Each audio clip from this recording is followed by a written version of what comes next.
At the end of the class, I'll. Okay. Yeah. Great. Okay. Yeah. Thank you, sir. Thank you too. So please, as I was explaining, so that is the Yeah, so Mr. dynamics. Musa, because you may not have the benefit of the first 10, 15 minutes, if you wouldn't mind to do a recap for the benefit of those who will be watching the video later on. Okay, that's fine. Thank you, sir. Yeah, thank you too. So the withholding tax, which I stated that that's what we're looking today, we're looking at today, is just a simple tax. Is why am I saying it's simple? Because these are taxes that are being withheld by the payer, and the payer here, which I want to just illustrate it practical. For example, you and your employer. Your employer, you agree a particular salary called basic salary with your employer. But by the end of the month, what you receive is not exactly what the employer agreed with you. So it means that they have done some deduction at source. And as part of this deduction, we have something we call pay as you earn, the PAYE, that your employer per section 115 and 116 of Act 896 requires the employer to withhold the tax when he's paying you.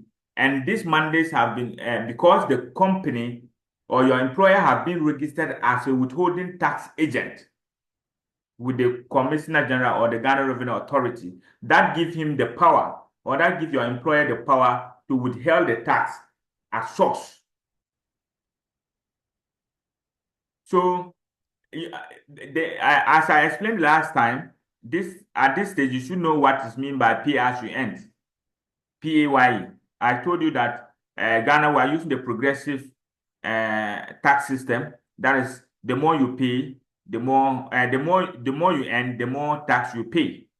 That is to say that we are taxing the rich to support the poor.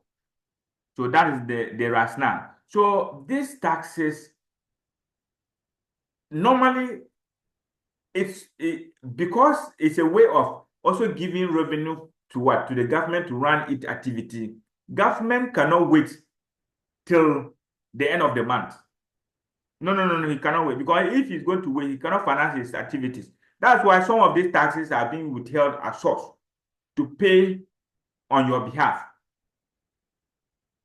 So now you see that when they pay and you go to now GRA, we have the electronic what you call portal. When you log into your portal, you see the taxes, that the withholding taxes that your employer have paid on your behalf. You see it in your portal. So that is the whole rationale behind the withholding tax. And because government cannot wait at the end of the year, by close of the year, your employer, the accountant there, is supposed, or the finance person there, is supposed to file the annual returns of the employees with Commissioner General. So that is how the system works in Ghana. So withholding tax is, as I explained, is a tax that is deducted at source of a person by an authorized withholding agent, and account for these taxes to the Commissioner General on the due date. And it is also referred to what? A tax deduction by a payer at source and pay later to the tax authority. A clear example I gave was the pay as you earn, which myself and you will suffer every month. We pay at the end of the month. Our employer is supposed to pay to the Commissioner General on a later date. And the law is clear.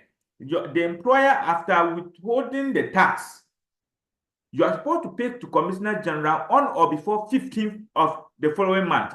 So August salary that our employers withheld taxes in respect of what? The PAYE. And I know the PAYE, when it comes to employment income, we are taxed using the individual tax rate. That's the graduated tax rate. So These computations will be done and the net will pay to us, but the employer is also required by law to pay to Commissioner General on or before 15th of the following month. That's what I'm saying, that August salary, PAYE, will be paid in September on or before 15th. So please, I will pause here. If you have a question, ask before I proceed, because I told you that this is a critical area. No, and it's also a current trend now. Please, if you have a question, you can ask or I proceed.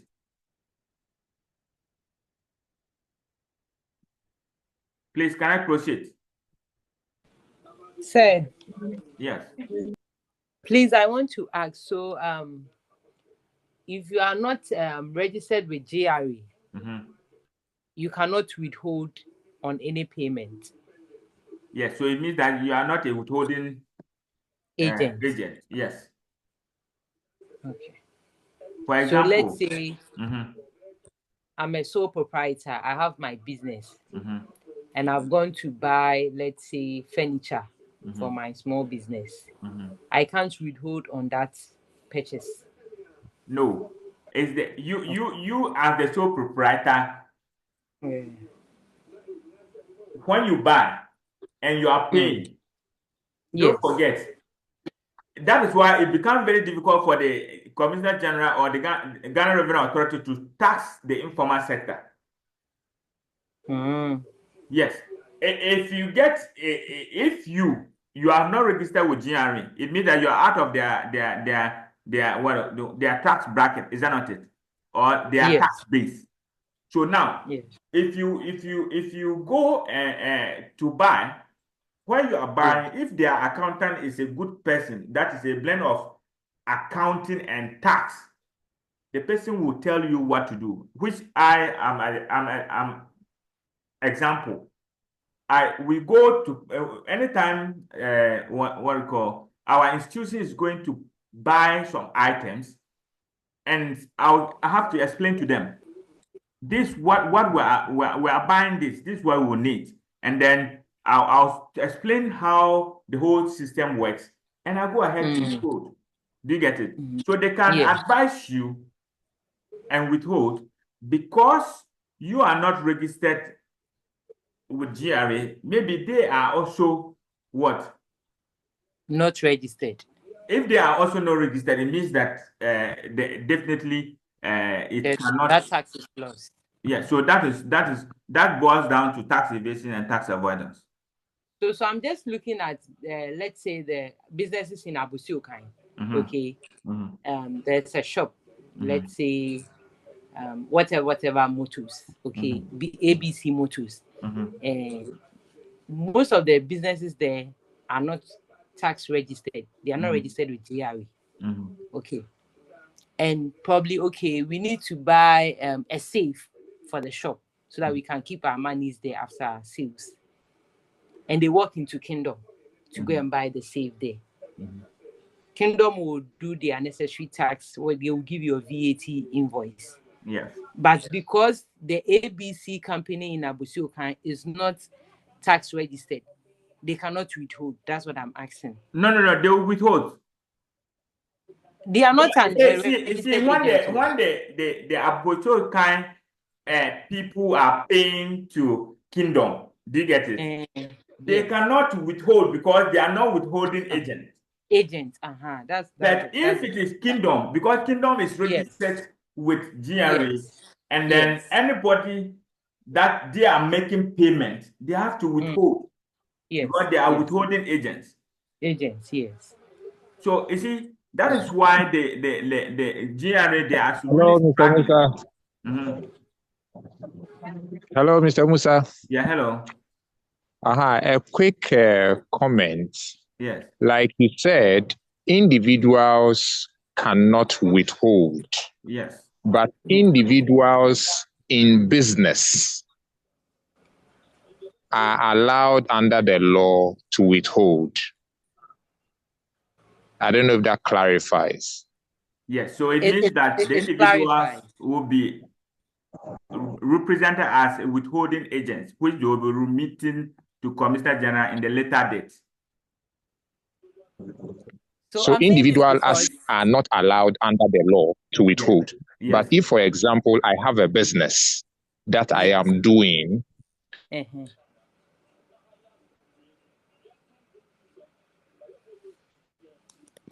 Hello, Iman. Then I am mandated and under the law for withholding, I withhold. Yes. Okay, thank you, sir. You can continue. Please, are we all on the same page? For example, let me just cite this example. For example, let's say I walk to Ima, let's say I want to rent his premises to stay there. I am an individual. I can't go to Ima that because I am going to rent the place. That you see, what Ima is saying, it means that an individual is not required to withhold unless you are operating as what a real estate something, or you have we will come and look at all those ones when probably you are renting it to let's say a residential or for commercial purposes. But what I'm trying to say is that let's say your company have given you let's say tax in Accra, you are in Kumasi, and they have given you accommodation, let's say an amount for accommodation. You know, per the law, when you are paying, because it is service, you have to what? Withhold. But you as an individual, you cannot get to the hotel and tell them that me, I know what the law is saying. You are going to withhold. They'll beat you. Because you are an individual, and then the businessman sitting there, he doesn't even understand what tax is. But if your company is paying to the the hotel, then they are required to withhold. I don't know whether it is clear.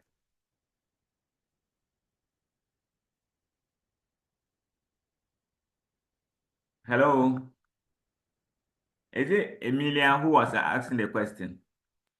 Yes, sir. So it's clear for me. Okay. Thank you. Yes. So withholding tax, as I said, is more or less a retention tax because it is government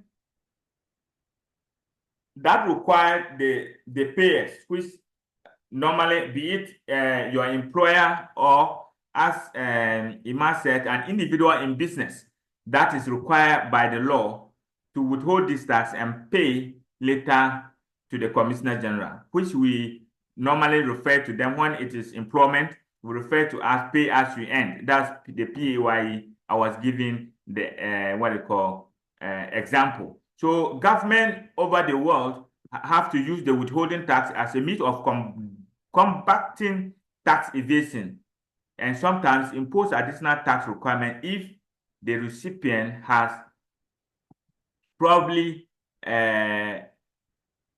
trying to let's say evade or in now. So when as I explained the previously, because of tax evasions and other tax avoidance, governments have this as a challenge, and this is a means of what? Trying to get this to the government before you receive your final income. So if the person, for example, if we were paying the government or our employers were paying us the whole amount of whatever due us from our work, and later on we will say that we the individuals, I work to Commissioner General of GRA and say that I have received my salary and coming to pay. Nobody will do it. Or please, will somebody walk to Commissioner General and tell him that you have received your salary, you are coming to pay withholding tax?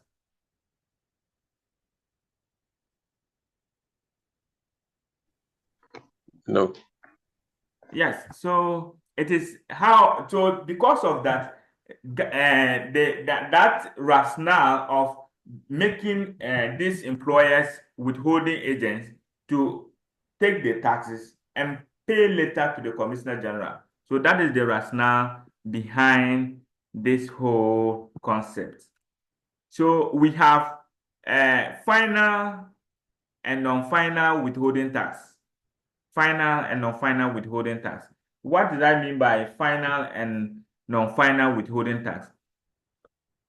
Under the final withholding tax, it means these taxes that you pay, or these are taxes in which the withholdee cannot claim any tax credit when calculating income payable for a year of assessment. What it means is that if you pay these taxes, you have fulfilled your tax liability for that particular income.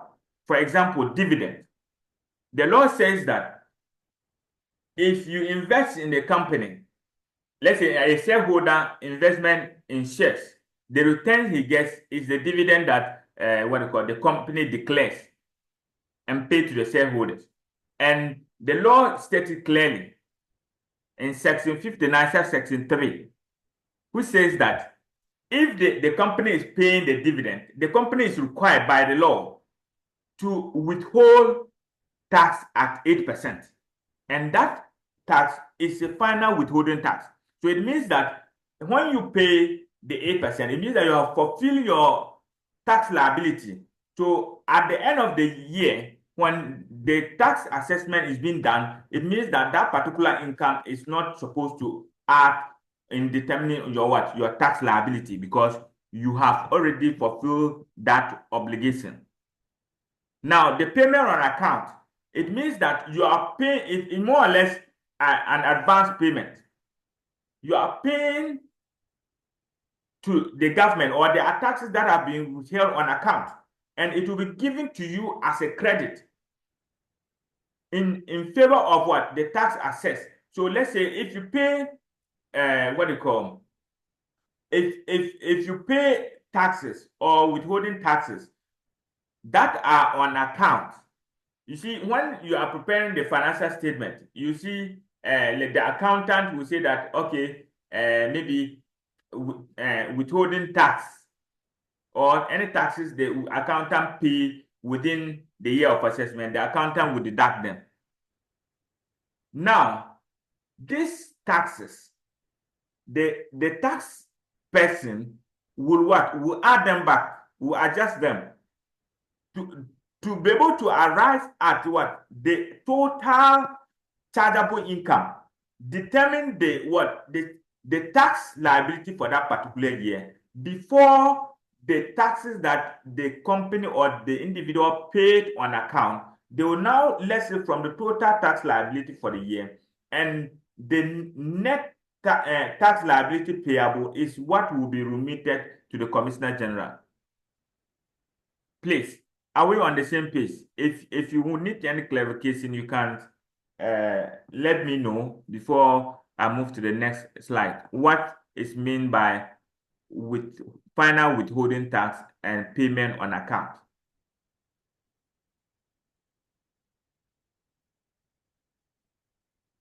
So the payment on the final withholding tax, it means that you have settled all your tax liability. So you will not be entitled to any maybe credit at the year of in the year of assessment. It means you have fulfilled your obligation. But the payment on account, it means that you are paying, waiting for what? The final tax assessment from GRA. So at the end of the year, when you determine your total tax liability, so you now deduct the taxes you paid. And whatever tax liability outstanding, that is what you remit to what? To the Commissioner General. Please, all together.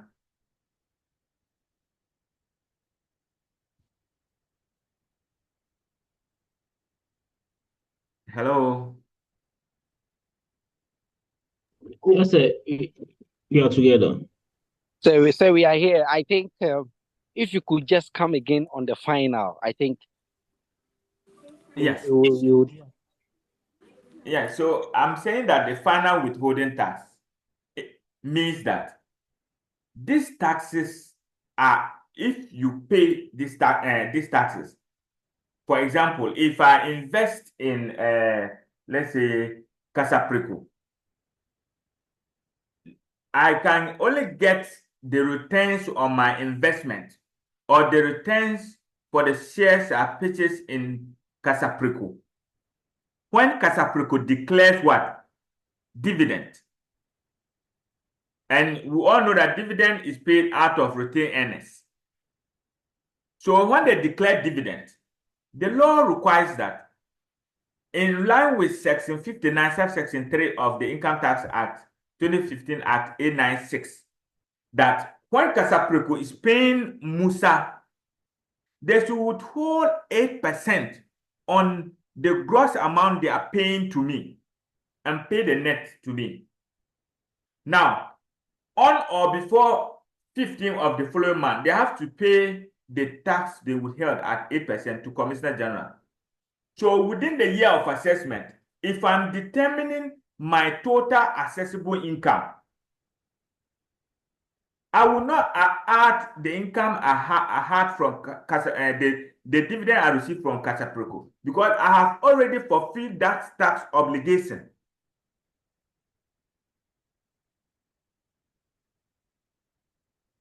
I don't know whether you are getting what I'm saying, because that is a final withholding tax. It means that the tax that I withheld from the dividend is final, and I have fulfilled my obligation under the tax law.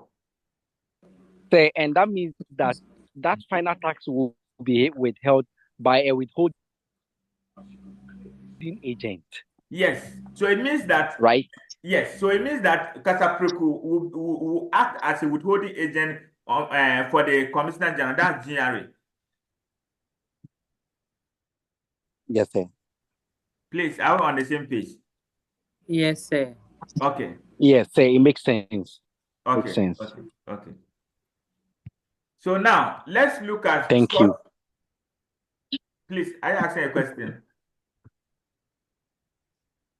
No, sir, it's okay. Okay. So let's look at sources of payment. Now, under the sources of payment, a payment that has source in Ghana is where payment is attributable to the supply of goods or service rendered in Ghana, regardless of the place of payment. So what we are trying to say is that payment has a source in Ghana if that particular payment is attributable to what? The supply of goods. Either you have supplied goods in Ghana or you have rendered service in Ghana, regardless of where the payment is. So if you supply the goods to the or you render service in Ghana, and then maybe the payment is done in UK or outside Ghana, it doesn't matter. You have to still withhold the tax. It means that the source, that particular income has a source in Ghana. Now, let me take the Ghana. We are using the resident base, that's the global base, which we are saying that in accordance to or in line with section 101, that's resident individual of the Income Tax Act 896. It says that if you are a resident individual, or that is either by birth, that's citizens, or if you are in Ghana for 183 days continuously, you are deemed to be a resident. Now, if you are a resident, we tax you based on your global income. Now, if you are non-resident, it means that we can only tax you when that particular income has a source in Ghana. It means that the income is either derived or accrued in Ghana. That's why we are saying that payment has a source in Ghana if the supply of these goods or the service rendered is in Ghana. It means that the actual work was executed in Ghana. Is that not it? Yes, please. Yes. So regardless of the place of payment, So now, payment for works has a source in Ghana where the payment is attributable to works undertaken in Ghana, regardless of the place. So now we're saying that works undertaken in Ghana where the activity are carried out in Ghana, that's one. The payer is the government of Ghana, including agency of the government, except specifically exempt.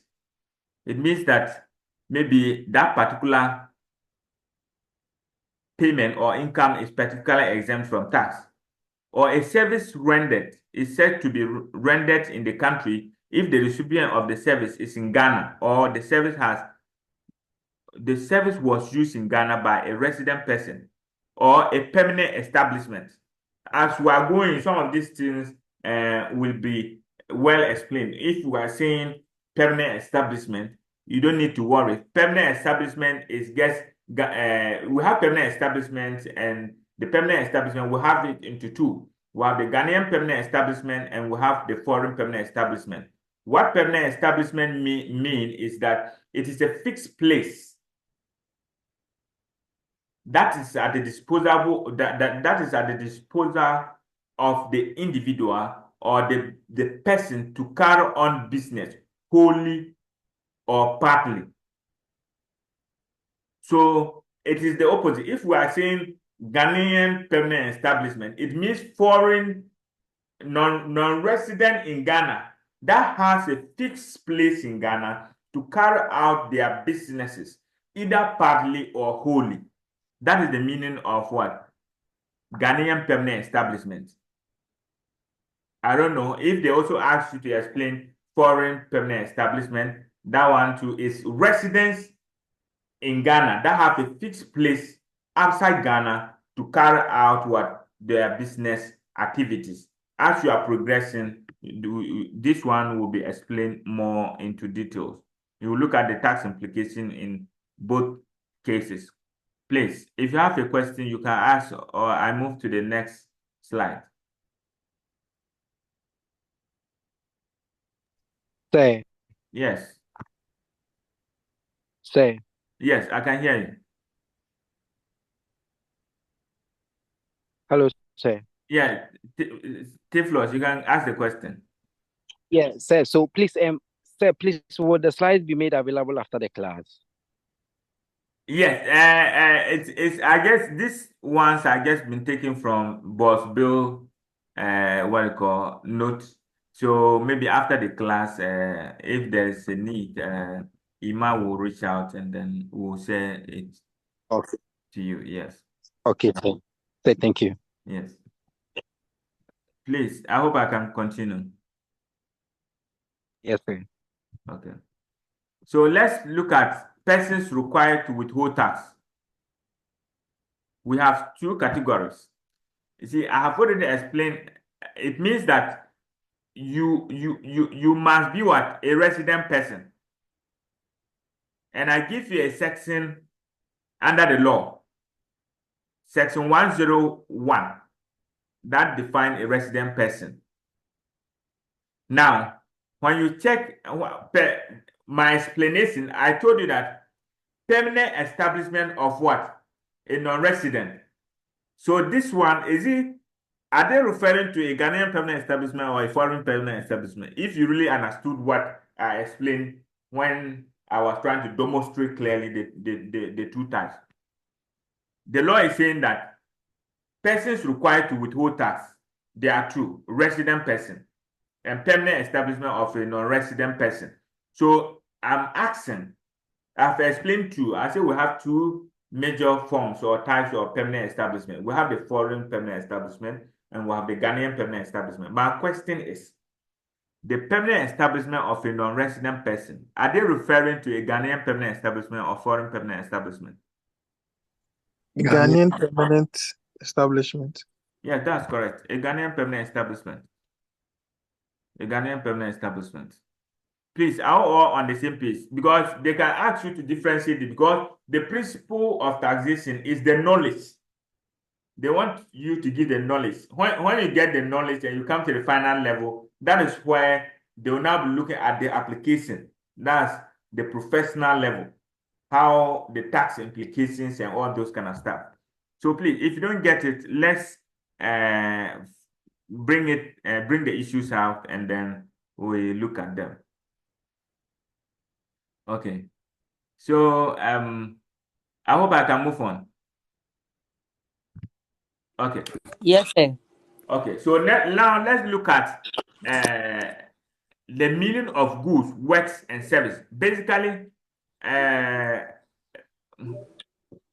in and day out, company or businesses actually deal in this, either goods, works, and services. And you can actually download the withholding tax, the practice note on withholding tax on the GRE website to also be your guide. If you go to the GRE website, you will get the practice note on it. You just download it.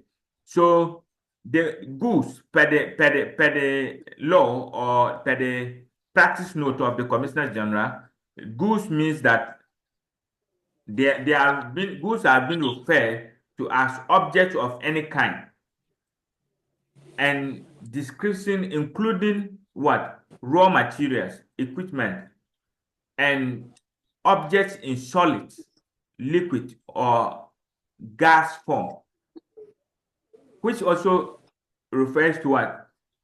Electricity, as well as service incidental to the supply of goods if the value of those incidental service does not exceed the value of what? The goods themselves.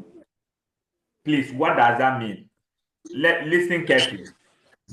Now, the law says that the law have given us definition of what goods are, which the law refers to raw materials, equipment, solid, liquid, or gaseous form, electricity. They are all part. But you realize that the law came again and told us that if in case when we have cost of goods and we have service mixed with it, those who are working, you realize that maybe somebody is coming to do something for you, or you are buying something, and in that there will be a component of the cost inside the cost items. You see that particular cost is actually service. The law says that particular component, that item, that you can actually term as service if the cost is not more than the total cost of the goods. It means that cost is incidental. It means that that cost is it should be what? It forms part of what? The cost of the goods. So it means that in that case, you can withhold all that total amount as 3%. But in practice, they will tell you that the tax practitioners will tell you that if you get the invoice and these particular items can easily be what? Mentioned. It means they have values. Do you get it? You can apply the individual rate applicable to goods or works or service. But the law is clear that if the amount that is in relation to the service is insignificant, is not more than the total cost of the good. For example, let me give you a typical example. Let's say you are going to buy, let's say, air conditioning, good. And then they are factor maybe some services that they have rendered in it. And the air conditioning is like 10,000. That particular cost is like 4,000. In all, it will be 10,400, 10,000. It will be 14,000. The 10,000 plus 4,000. That's 14,000. Is that not it? Yes. Yes. So the 14,000 becomes the total cost. But when you compare the 4,000 to the 10,000, which one is bigger? Is that not the 10,000 in relation to the air conditioning? Yes. The law says that you can add the 10,000 to the 4,000 and withhold at what? 3%. 3%. I don't know whether it's clear. That is what is meant by if the service is incidental to the supply of the goods, if the value of those incidental service does not exceed that of the goods themselves. That's the meaning. Okay. Yes. And we are saying that the goods are constructed to include what? Movable, tangible properties, electricity, energy, heating, gas, refrigerators, air conditioning, water, but does not include money. So you cannot say money is goods. You cannot say that. That's the meaning of those goods being defined, but it does not include money. Please. So that's it. So let's look at works. So works, please, are you asking a question? Yes, under the goods, you mentioned the rates. Yes. So I will get there, but let me just give the rate to you. We have works, we have goods, works, and service.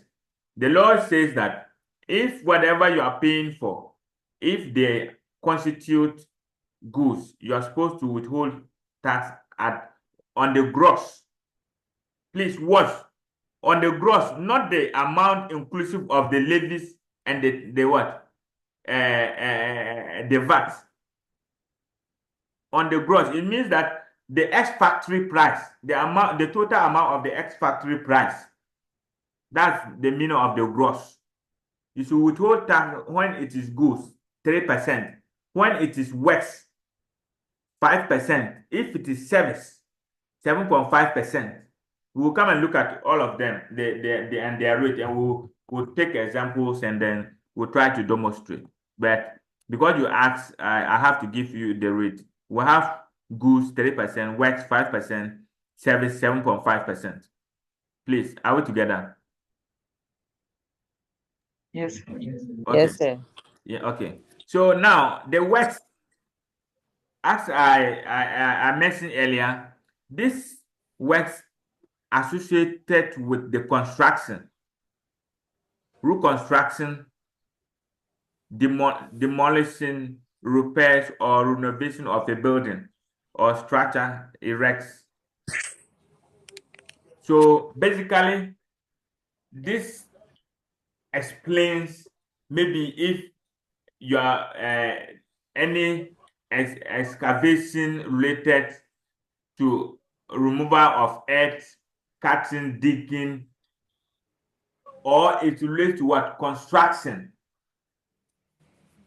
or renovation of a building or a structure or a surface, including site preparation. All this is being termed as works per the law. Works. And I'm saying that works with tax, we withhold at what? 5%. Service. Service basically is the let's say we have different kind of service, but let's say if you whatever you are providing requires your professional and technical skills or service, it means that falls under you are rendering service to that particular let's say person.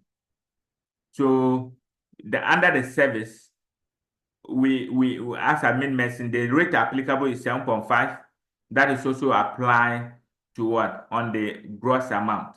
But it does not include employment agreement or collective bargaining agreement. Please, all together. So basically, we are referring to labor, time, effort, not involving what? Delivery of a specific end product other than report.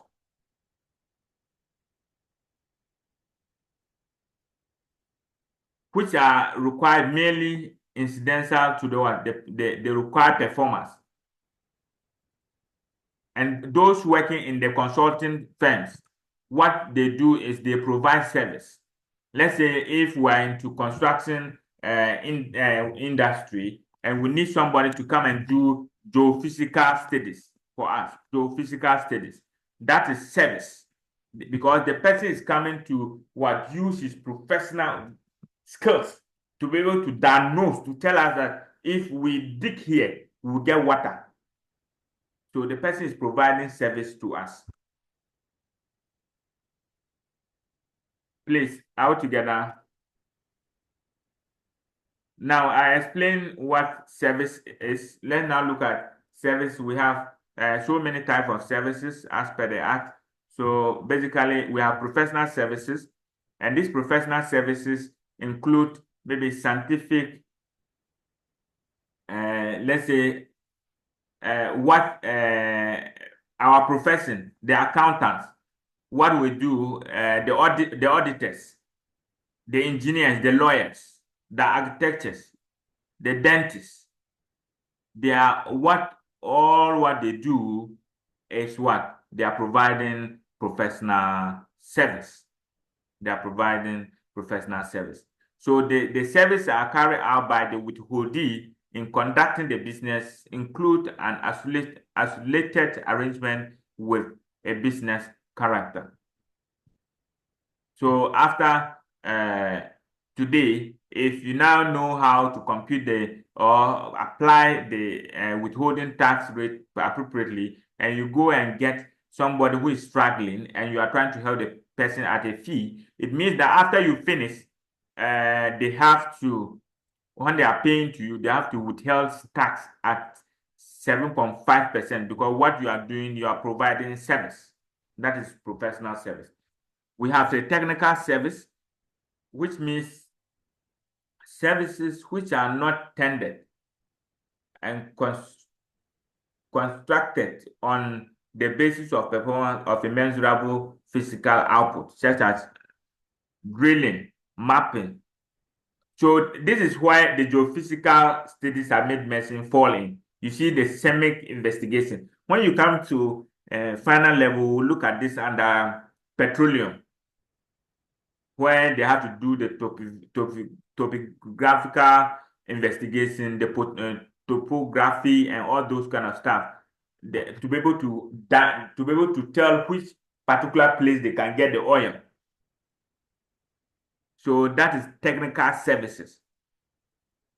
So, example, if Talo have to engage you to do geophysical studies for them, it means that you are providing technical services. It means you are providing technical service. We have the consultancy services, which I guess made mention them because of your professional skills. You are also required when they are paying, they are going to withhold tax at 7.5. And basically, it is because of your intellectual and advisory, your intellectual property. And that's why I made mention, maybe, let's say, if Musa Consulting have to execute work or whatever I'm doing right now, if, let's say, Boss Bills have maybe a contract with a company that we need to go and provide training for them, then it means that whatever we are going to do, for example, we can serve as consultants for that particular company.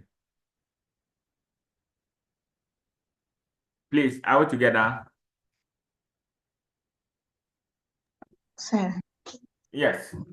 But with the professional services and consultancy services, what exactly are we going to use to distinguish the two? Because based on the explanation, that means we are using our professions to render services, maybe consultancy services, just like the auditor maybe gets this thing, maybe an independent consultant to maybe conduct due diligence. That person falls under, is it professional service or consultancy service? So the consultancy service talks about the intellectual, like advisory kind of stuff. Do you get it? Yeah, sure. Let's say you are into consultancy to advise clients on maybe educational matters or to conduct training. More or less, you are transferring knowledge. Sure. But the professional service is you're executing the work, like the doctor, like the dentist, like he's not transferring knowledge to anybody. Accountant, when we go to work and we prepare the account, do we transfer knowledge to somebody? No, we're just executing our work. Okay. But the consultancy services, you are transferring knowledge, you're conducting training, you are advising clients. Do you get it? And all those ones are what? It's coming from your intellectual property. Like, for example, if bills do come out with books when they are changing the new syllabus and all those this thing, whatever he produced is his intellectual property, and you cannot take it. So that falls under what? Consultancy service. Okay. Yes. Okay. Thank you. Yes. Please, the almighty place is here. I want everybody to pay attention. The law says that threshold for withholding is not everything you withhold. The law has given threshold that within a year of assessment, and if I'm saying within a year of assessment, I'm referring to the calendar year. That's what we use. From January to December. Now, the law is very clear. According to the Income Tax Act 2015 Act A96, specify the threshold for withholding tax. The law says that if you make payment for goods, works, or service, which is less than or equal to 2,000 Ghana cedis, that shall not withhold what? That shall not attract withholding tax, or that particular employer or payee or that particular payer is not required to what? To suffer any withholding tax. What does it mean? If you buy, let me use the air condition. The law says that within 1st January to 31st December, if you buy air condition and you don't want to suffer the withholding tax, then the total amount for the 12 months should not exceed 2,000 Ghana cedis. That's the meaning. Please, if you don't understand, let me take it again. So be it service, works, or goods, whatever expenses you incur for the 12 months, make sure that it doesn't exceed what? 2,000. And you know what? Ghanaians think, you may think that you are very smart and say that, oh, this month I'm going to buy 500, this month 200, this month 100. The law has also stated clearly, and Commissioner General will always try to administer that. The law says that within the 12 months period, if you buy in what? In bits, they treat whatever that you buy from, let's say the goods you buy from January to December, they'll bulk it together and subject it to the withhold to the what? The threshold. So if they bulk it and they subject it to the threshold, then if it exceeds the 2,000 Ghana cedis, then it means that they have to apply the 3% on the gross amount of the goods. Please, are we together? And if yes, the illustration, I'll ask you to answer it. Yes, please. Okay, that's good. Emilia, you answered the first question. Azonto Limited was granted some contract by the government agency for 2019 year of assessment for the supply of stationery. First contract for the supply of stationery valued at 1,000 in February 2019. Is this subject to withholding tax, Emilia?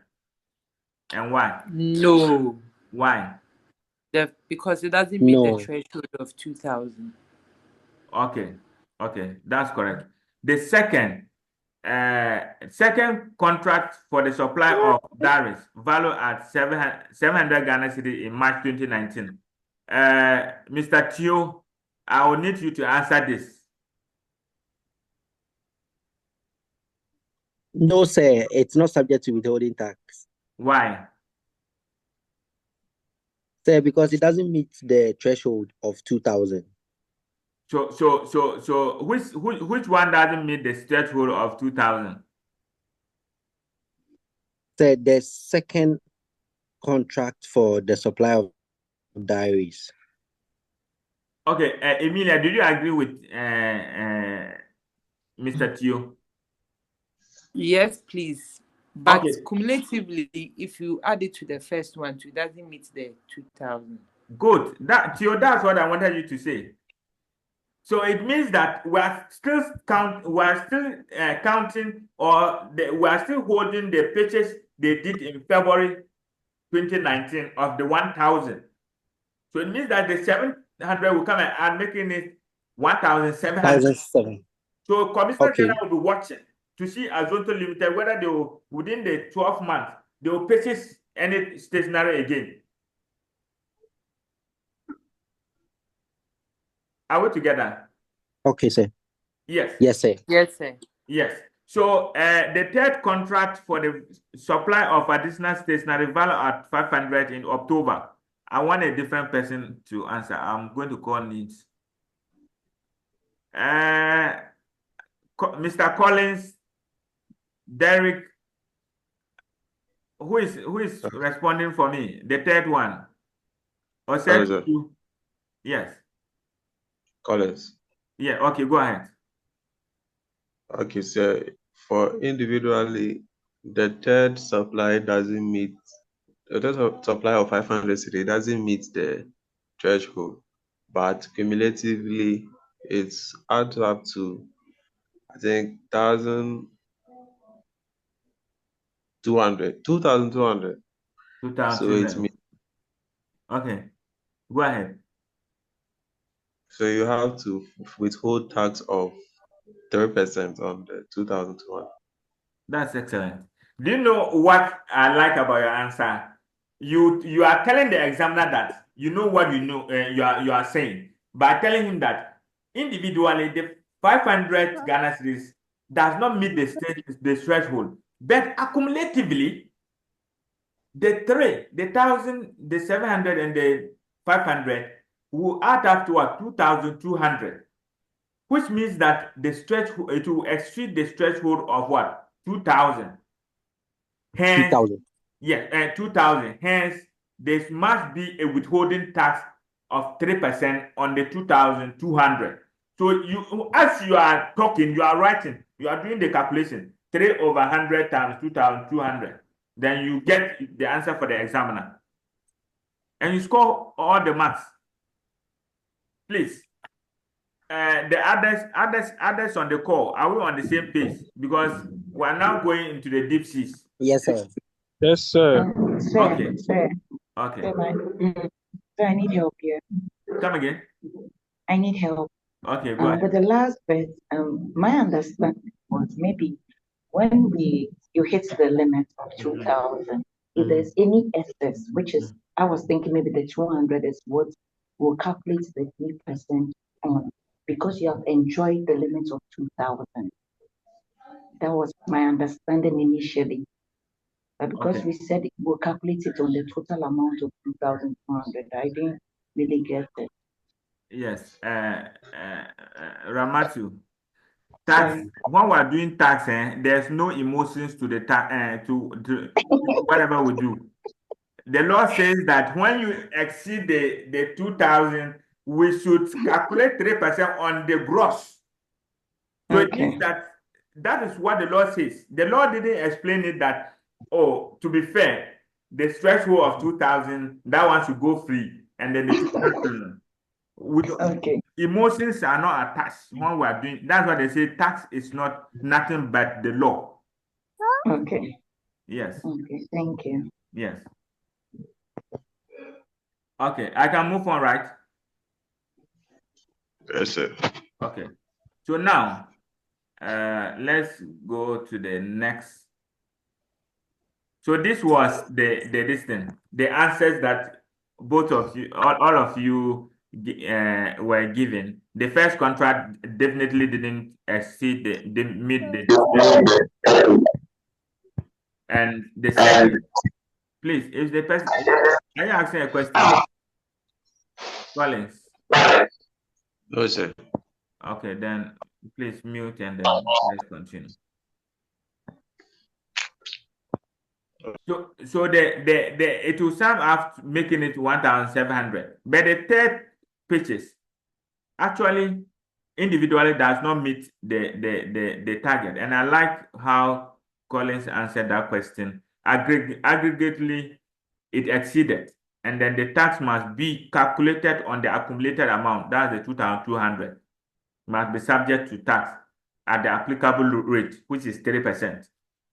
Okay. So please, this is will you want to do this, or you want to take a picture and then do it later? Because this guys follow the same strength. Where we are saying Accra Technical University engaged Joe Ventures to supply the institute with goods. The following are the value of the goods supplied by Joe in 2017 year of assessment. So first February 2017, they bought 560. March 3rd, they bought 280. 4th May 900, and 10th October 1,630. So please, within 1 minute, I want somebody to give me when this withholding tax is due and the amount of the withholding tax payable. Is that difficult to ask? No, sir. No, So you can sir. do it. So somebody should just quickly do that for me. Okay, sir. So the first thing is the withholding tax is due. Keep quiet. Go ahead.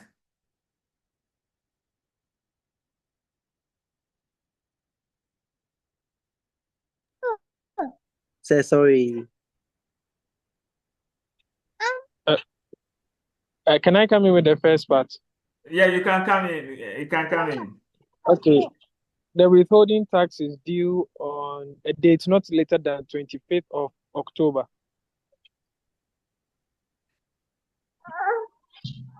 Please, who agree with his explanation? Sir, I disagree. Okay. I disagree. Okay. Sir, the withholding tax.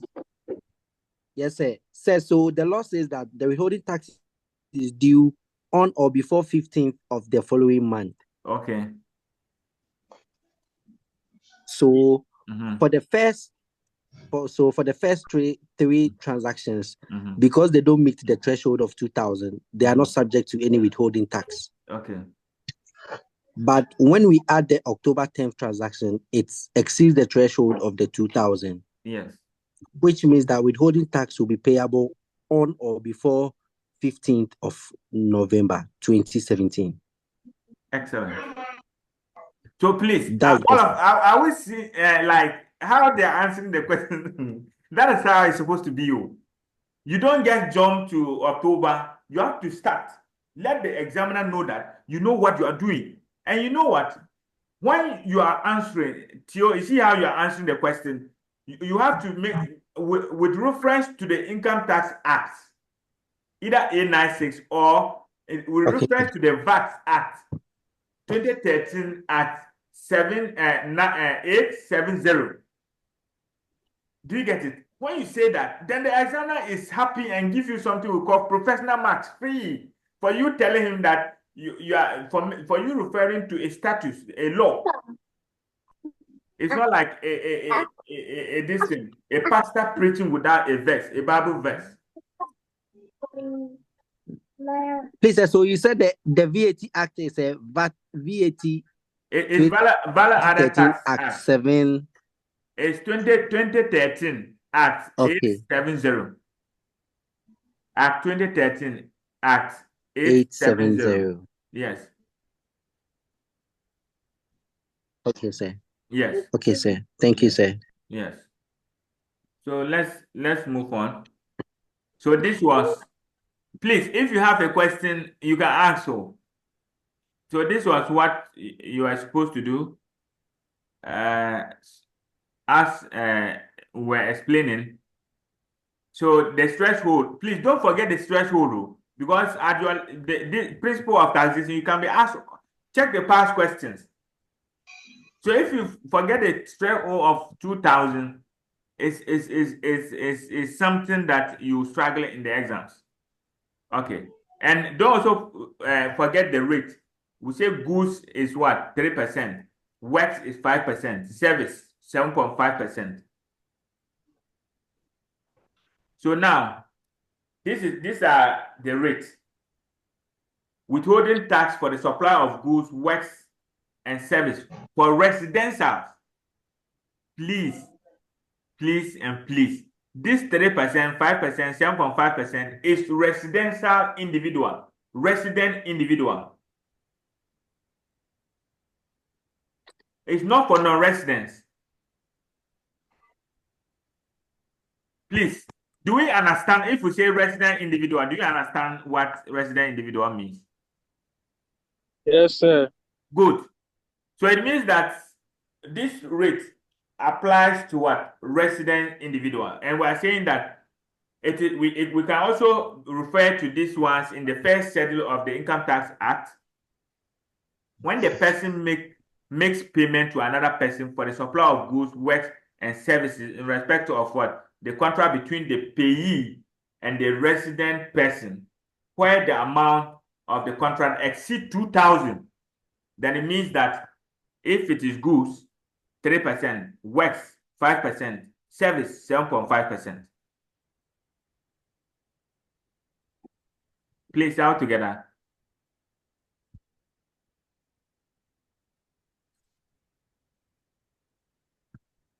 Hello? Yes, please. Are we together? Yes, please. So, sir, so in the previous question, if it was stated that it was services, then we will use at the end we calculate 7.5% on the amount when it exceeds the threshold. Please, this is a good question. See, no examiner will tell you that it is works, goods, or service. You need to know what constitutes goods, what constitutes works, what constitutes service, and I have explained all of them. The scenario will come. You deduce the meaning from the scenario to know that this one, for example, purchase of air conditioning. You don't need the examiner to tell you that this is goods. Please, out together, Queen. Yes, please. Yes. So you need to know, and that's what I'm saying. Don't forget the rate, and at the same time, you should know from the scenario whether the scenario is talking about somebody providing service. A clear example. Let me just demonstrate this. Let's say that the defunct company, when government revoked the license of these fund managers, or when government merged the banks, that's the Capital Bank, the Royal Bank, the Union Bank, into the Consolidated Bank, they needed people to work as what? Consultants, or as as consultants, to help validate the deposit of the client so that government can pay.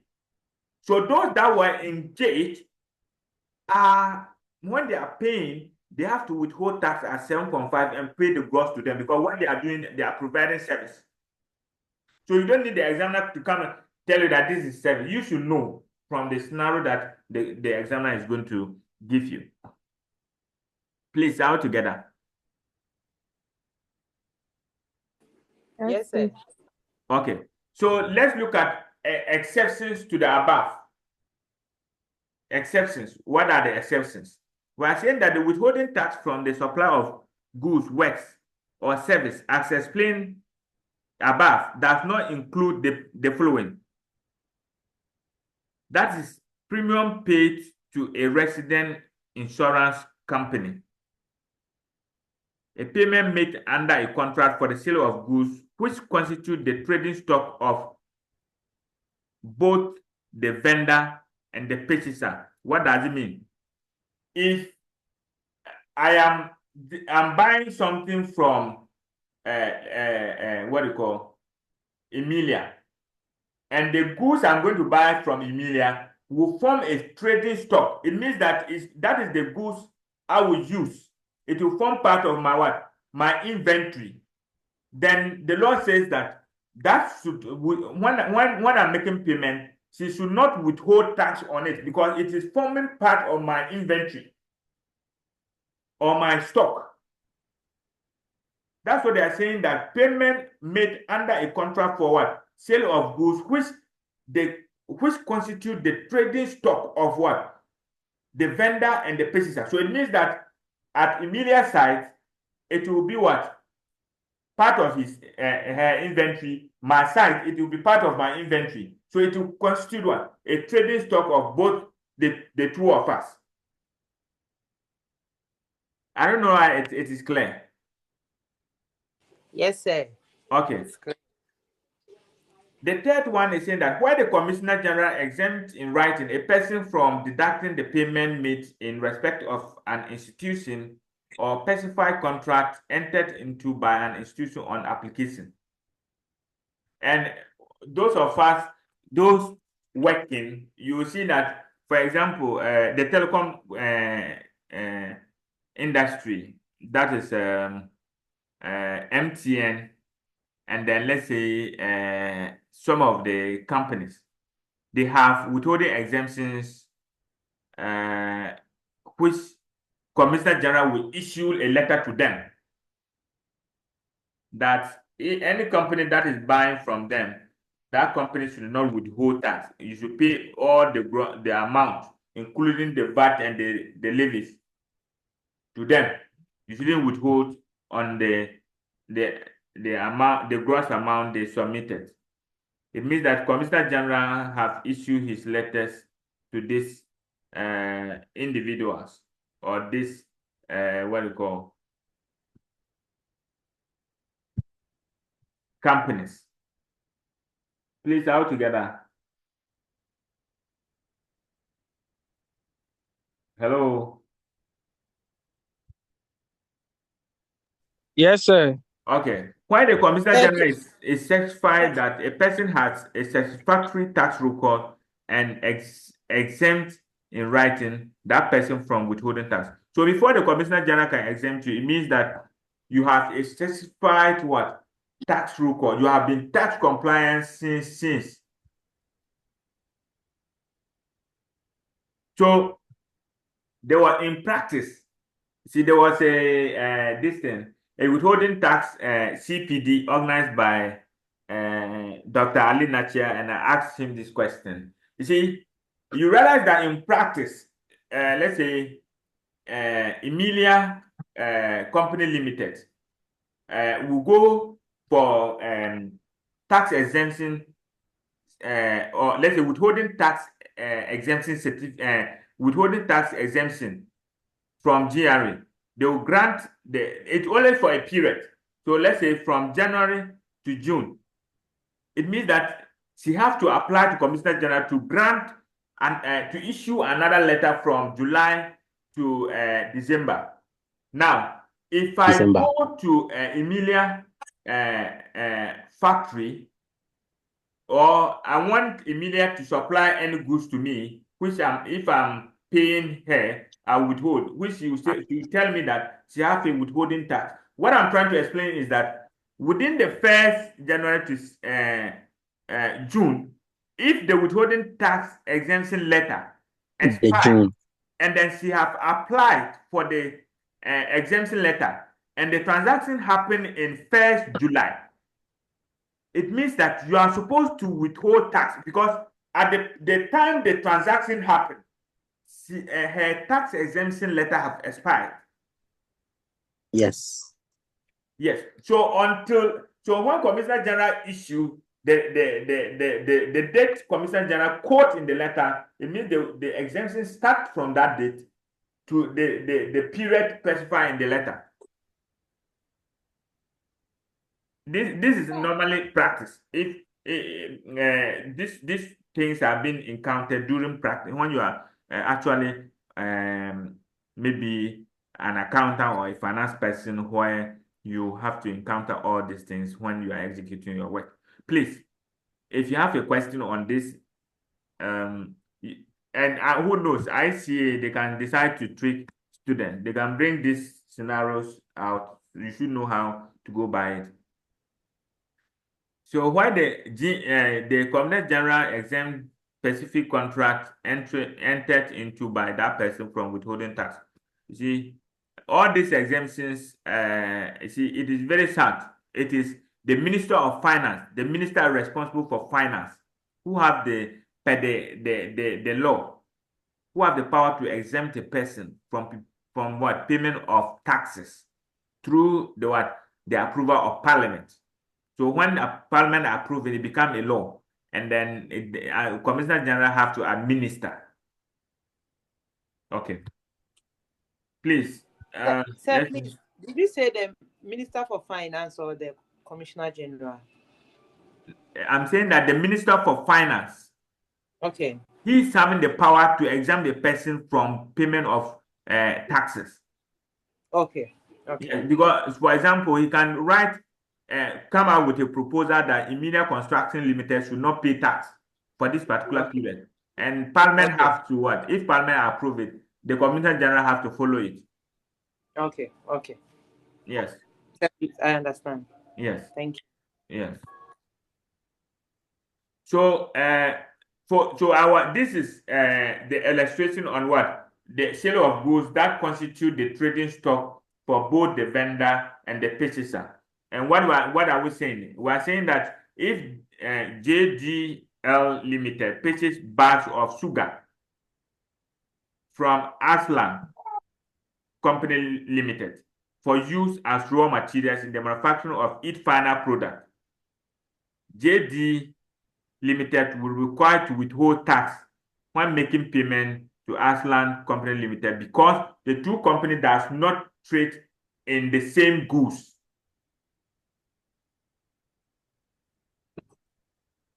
So GDL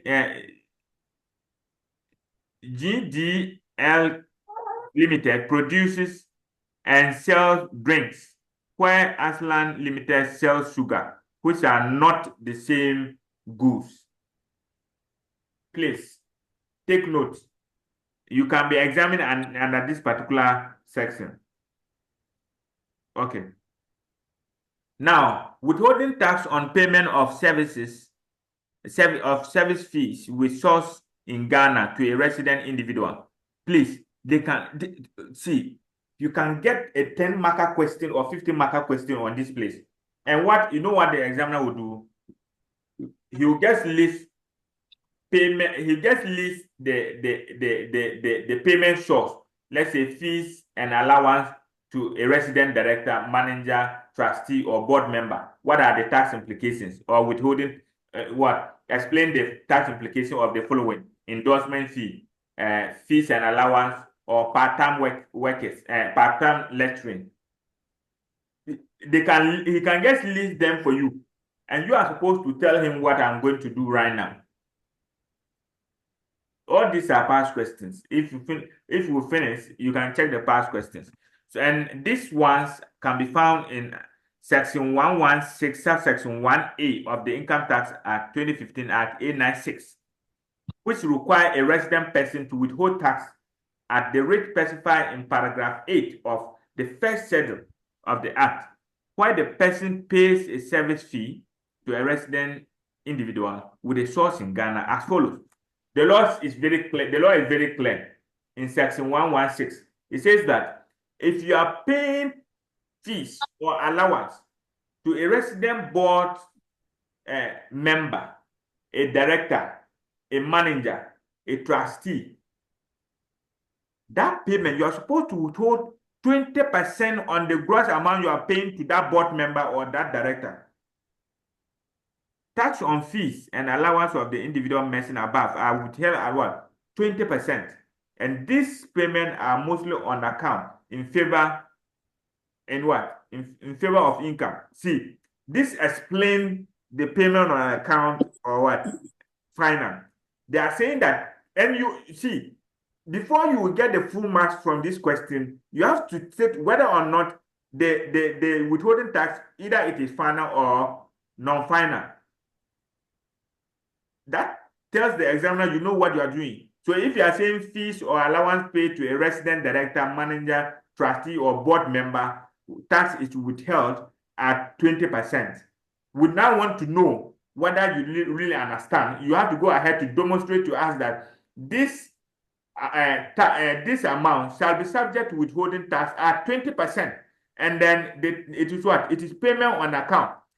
Payment on account means that this director, but within the year of assessment, that is 31st December, when he's doing his final tax assessment, whatever tax liability that is determined by the Commissioner General or the GRA, let's say that particular tax liability would now deduct the amount he paid in respect of the fees or the allowances from it, and then whatever amount that is outstanding as tax liability, that is what they will remit to the Commissioner General.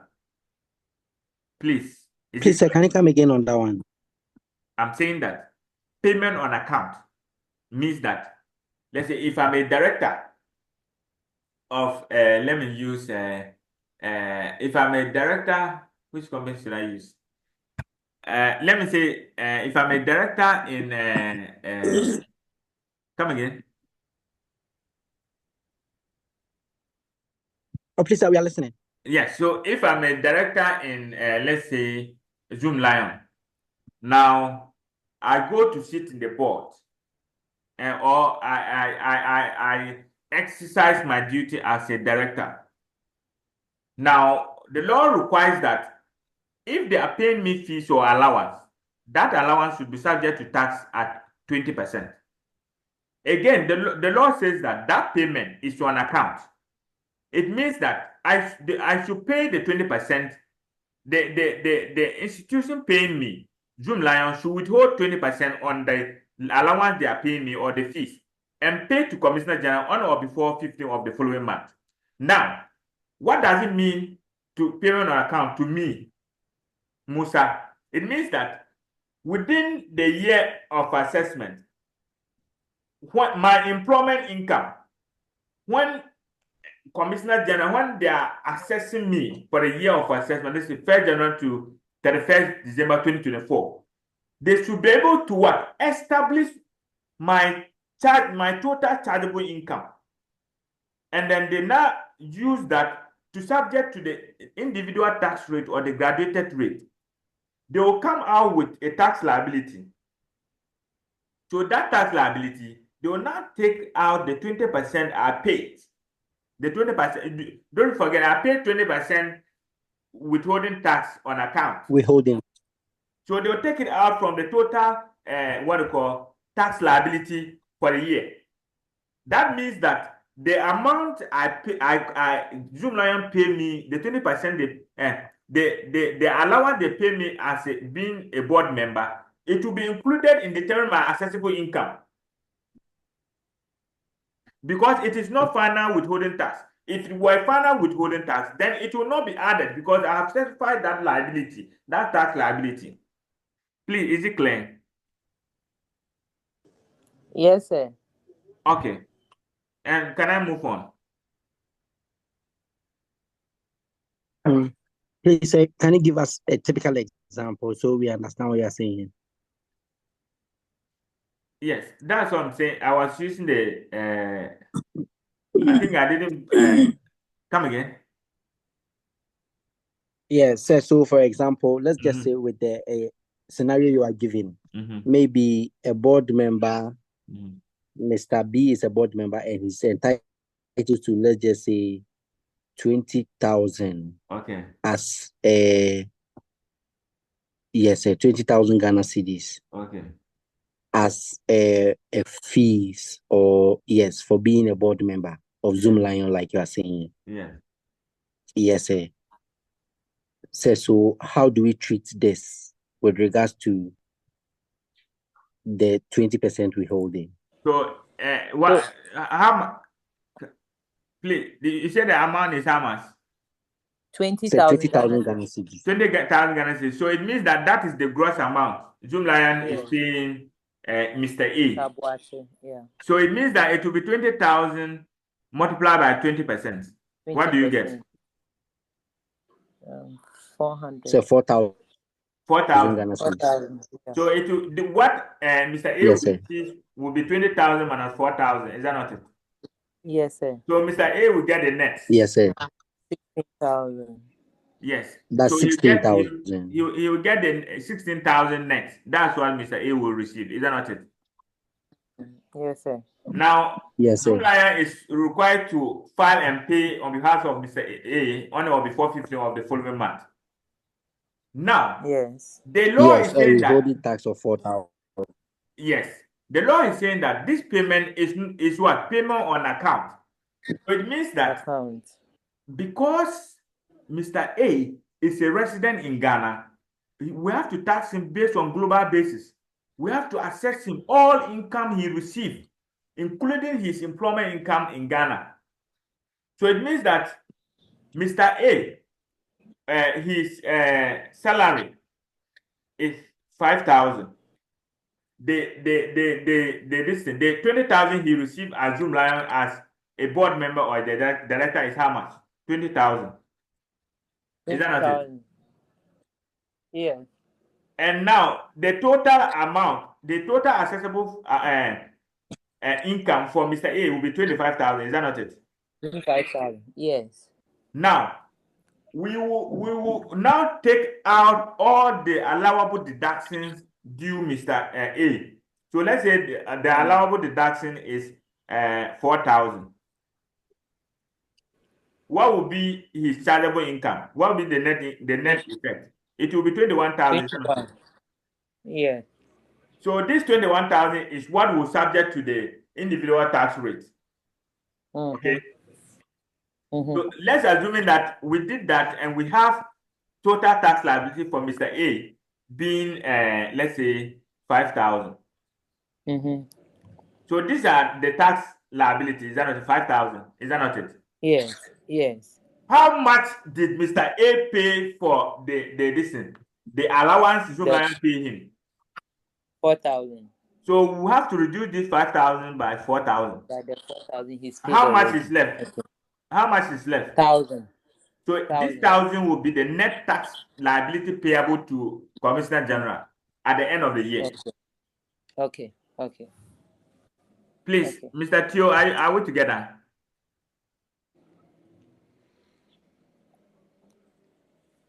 But I want to come back again and say that.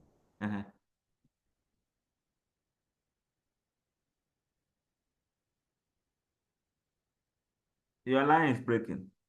Oh, please, can you hear him or is my side? I can't hear him too. Okay. Queen, confirm that whether you can hear him or not.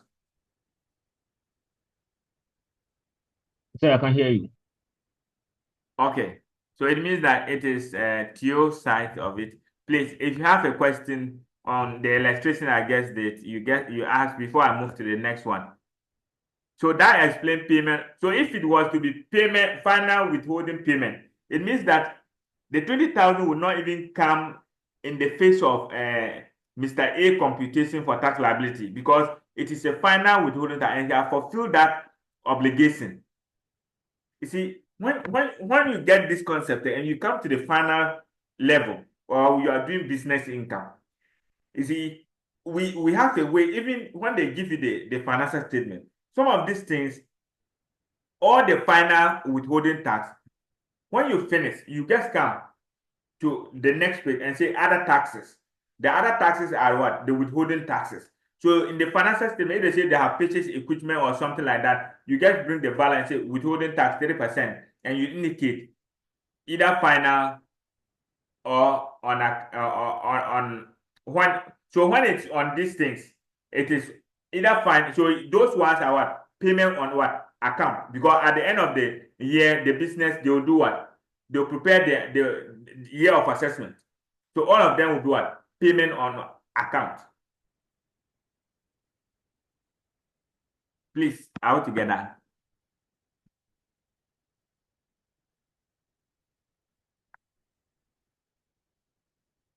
Hello. Sir, we are here. Are we together?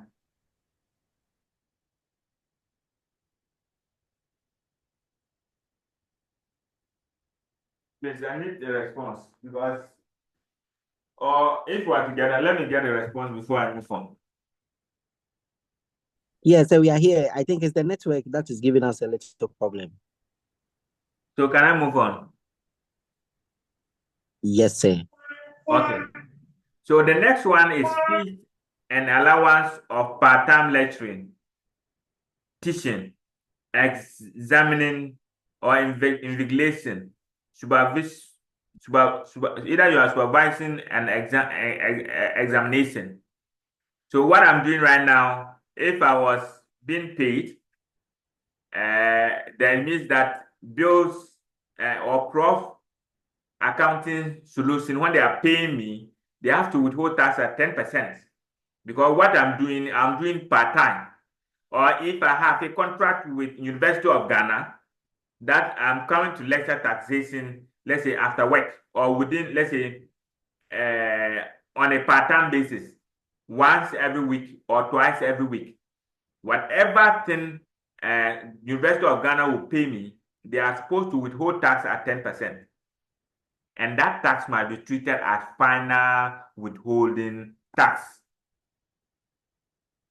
Final withholding tax. Please, you cannot be a lecturer in University of Ghana and say that you are going to disengage you in part-time basis in University of Ghana. No. The law does not permit that. You are a permanent lecturer. You are supposed to. But you can be in University of Ghana a permanent lecturer and do part-time teaching at UPSA. They can engage you on part-time basis. And in that case, if UPSA, they are paying you, they have to withhold 10%. Hello, are we together?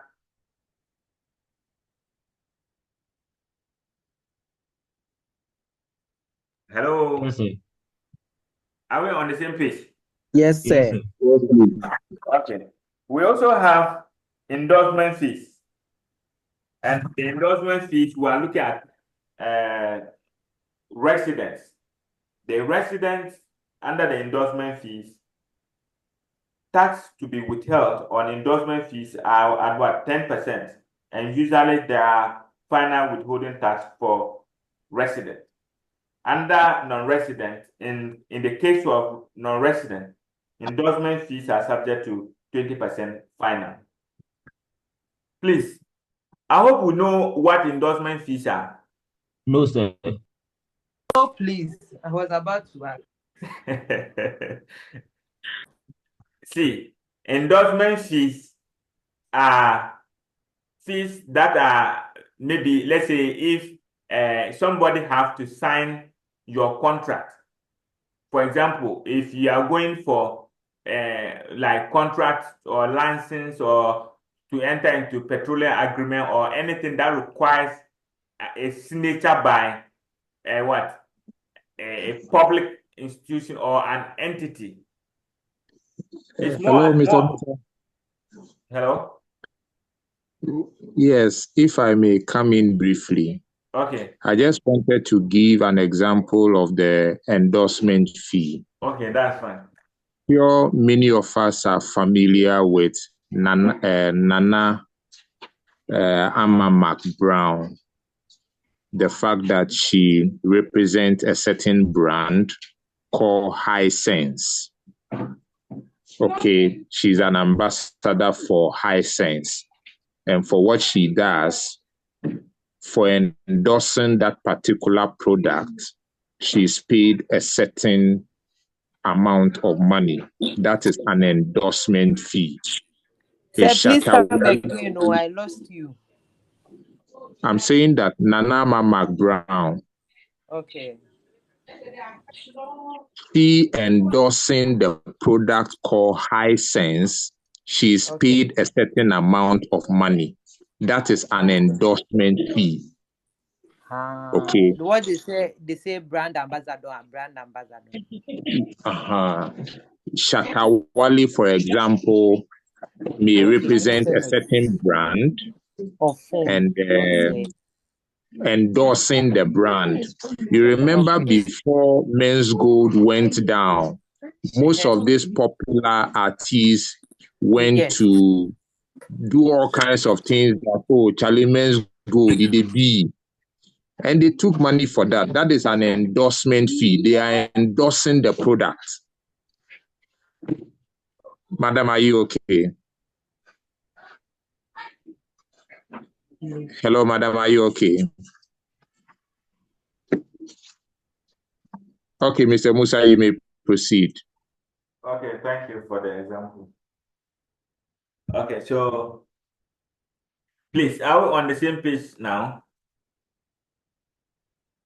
So the next one we're looking at is commission to a resident lotto agent. If you have been paid a commission by the fact or on grounds that you are a lotto agent, you are supposed to pay a withholding tax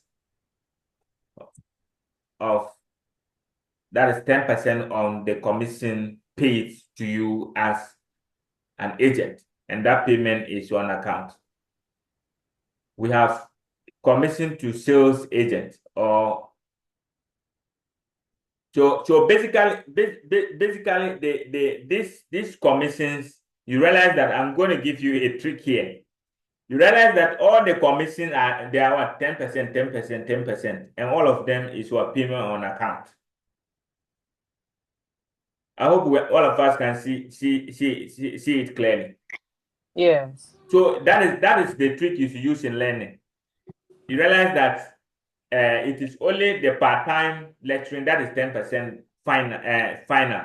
But the commission paid to a resident lotto agent, a commission to sales agent, a commission to a resident insurance agent, all of them are what? 10%, but on account. Please, all together. Yes. And finally, for any other supply of service, that is where that we have to subject to withholding tax of 7.5 on account. So this provision requires a resident person where a company, trust, partnership, or an individual to withhold tax on payment of service fee with a source in Ghana to a resident individual. And it should, however, be noted that the withholding tax threshold should not apply to service fees as noted above.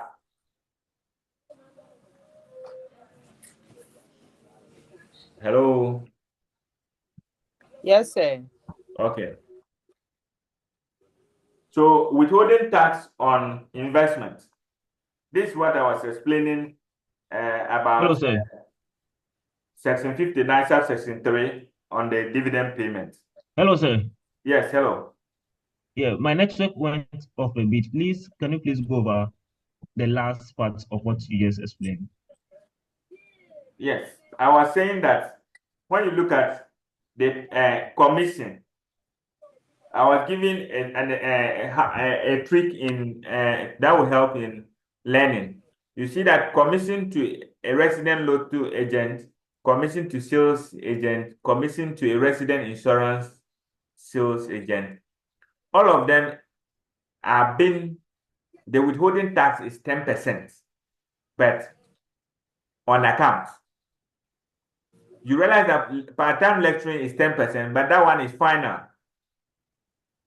So I proceed by saying that any other supply of service will attract a withholding tax of 7.5%.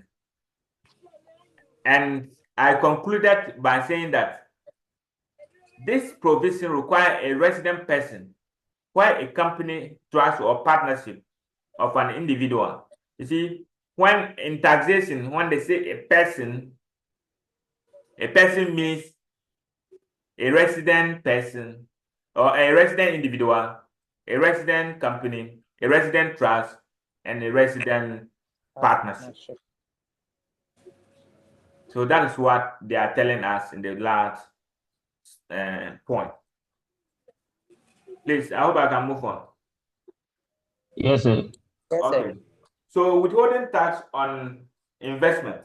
So as I mentioned, the first schedule talks about this when making payment to another person in respect of the following investment returns with a source in Ghana. And I was explaining that every shareholder will be expecting to receive a return on his or her investment for the fact that the person holds shares in that company. And the returns the person gets is through what? Dividend. It's through dividend.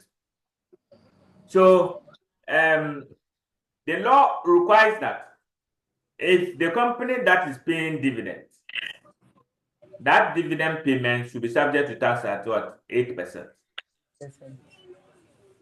But under this section, we're looking at payments that actually have a source in Ghana. And we are mentioning those that have payment that have source in Ghana, we're looking at dividend, interest, natural resources payment, rent, and what? Royalties. Okay, so we will come and look at one after the other as we proceed. We have exemptions to withholding on investment returns. We have exemptions to withholding on investment returns. So the obligation to withhold tax from the investment returns on investment does not apply to the following. That's why we are saying we have exemptions. One is payment that are subject to withholding tax under employment income. So we are saying that any payment that have subject to withholding tax under employment income. See, when you check, we have something we call ring fencing rule. Ring fencing. What ring fencing is saying that you should determine the income separately. That is to say that income from employment, income from investment, income from business should be determined separately. You shouldn't add them. So here we're saying that exception to withholding tax on investment, one is that if that payment has subjected to what withholding tax under employment, it should not be what suffer any withholding under what investment. So we're referencing to the referencing rule, that is what determine the income what separately. Are we together? Yeah. So please let's take note of that, and then we move on. I'm teaching our cover. So please let's take note of that. And the third one, the second one is payment made by an individual unless the payment is made by the individual on conducting the business. This is what Ima was explaining. This is what he was explaining. He was explaining. Sorry, payment made by an individual, unless the payment is made by an individual in conducting business. Please, have you now appreciated the example that Ima gave? And we are also saying that interest paid to a resident financial institution should also be exempt from withholding tax. Okay. Payment that are what? Exempt amount. Exempt amount. When you look at Section 7 of the Income Tax Act 896, it explains the exempt amount, like income from cocoa of a cocoa farmer is exempt from tax. So such income, you don't say that you are going to pay tax. Please, all together. Yes. Okay. So this, as I made mention, the provision under Section 115 of Act 96 require persons, including individual conducting business, to withhold tax on payment they make in respect of returns on investment. Please. Now, withholding tax on rent. Withholding tax on rent. And you can get a question. I have a practical or illustration question that I'll go. I think it's in the next slide. Please get the explanation. When we get to the question, you answer the question. What we are saying here is that very simple. We are saying that a resident person who make payment to a resident person in respect of rentals of what? Rentals of residential or non-resident premise shall withhold tax as investment returns, and the amount withheld shall be what? Treated as final withholding tax. That's why I'm most particular about final withholding tax. So when we're looking about rentals, we have residential and then what? Commercial purposes, residential purposes, and commercial purposes. And the law says that if you are renting it out for residential purposes, you should withhold tax at 8%. If it is for commercial purposes means that you have rented the place for your business activities. It means that you have to withhold tax at 15%.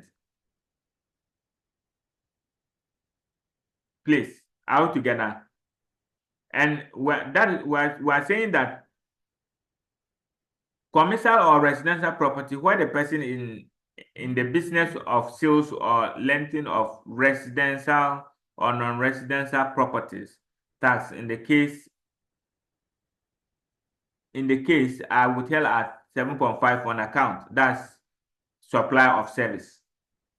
Now, please, I'm saying that in simply put, rent income. The rent income comes in twofold, either from residential or commercial, or either you rent to stay there or you rent to do business. And what we're saying is that if you rent to stay there, that's residential, then it has to attract a withholding tax of 8%. Commercial, to do business, you have what? 15%. Now, when you check here, we have a question here. Who will read for us, please? So let me take it. Okay. Okay. So Mr. Chapman Khan, the Managing Director of Onipa Hiamwa Savings and Loans, has put up 8 domestic rooms and 1-story building in the Asinimanso Akroso district. The 8 domestic rooms were rented out to tenants, which he received a gross income of 101,500 Ghana cedis for the 2017 year. Say, are you there? Yes, I'm here. I'm go ahead. Okay, sir. Mr. Khan Chapman has let story building to the business traders, which he received a gross income of 250,000 for the 2017 year in the district. In that same year, Mr. Khan spent 7,500 cedis as maintenance and repairs on the building during the year. He paid 75,000 Ghana cedis to the district assembly as property rates. Okay. So let me stop here and then ask a question. What are the tax implications? We're looking at withholding tax. So you take one. I said it counts in twofold. So you take one and tell us what we'll do with it. Please, are you taking one? Yes, sir. Okay, so with the rent income, you made mention of whether it is residential or commercial.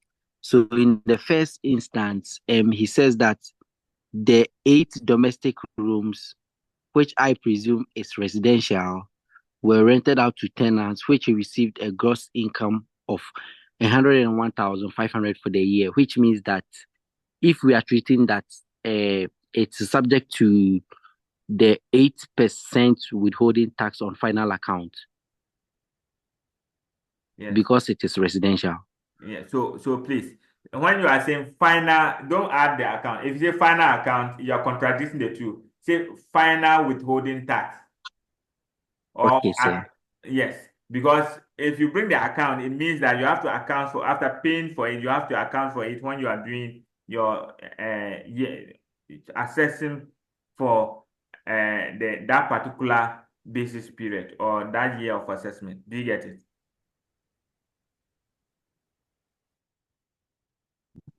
Yes, sir. Okay. So please, who is taking the second one? If any volunteer.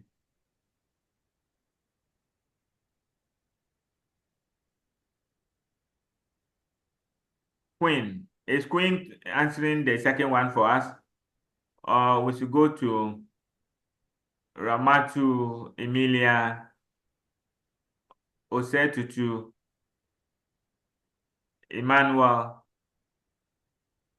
Who is taking the second part?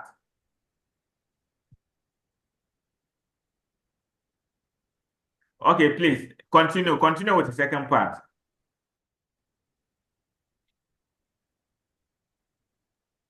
Okay, sir. So the second part says that Mr. Kwan Chapman has let Story Building to the business traders, which he received a gross income of 250,000 Ghana cedis for the 2017 year in the district in that same year. Then it continues to say, Mr. Kwan spent 7,500 as maintenance and repairs on the building during the year, and he paid 75,000 to the district assembly as property rates. So tell us what we're supposed to do. Hello. Yes, tell us what we're supposed to do. Yes, sir. So the second part of the 250,000, that is income from rent, but this one it is commercial. Okay. Sir, so for the commercial rate, it is applicable at 15%. Yes. Final withholding tax. Good. Please, I was expecting somebody to ask a question here. You see, you are coming to ask what I want to say. Okay, ask. Let's see. Okay, so there's the 15% that was withheld on the 250. Would they deduct the 75,000? Is it a final tax or not a final tax? If it is, then some of the expenses that has been incurred will have to be deducted, and the net of it. There's a credit for them. Yes. So that is actually what I was coming to say. Okay, sir. Yeah, hello. Okay, I also had a question before this illustration, but because the illustration came, I didn't ask the question. Okay. You see the previous slide, there was the last part you read, which you read. Now, if the business, if the person is in the business of renting, they are supposed to maintain it. They are not supposed to go by this withholding tax of the residential and commercial, but they are supposed to withhold 7.5 as a normal withholding for services.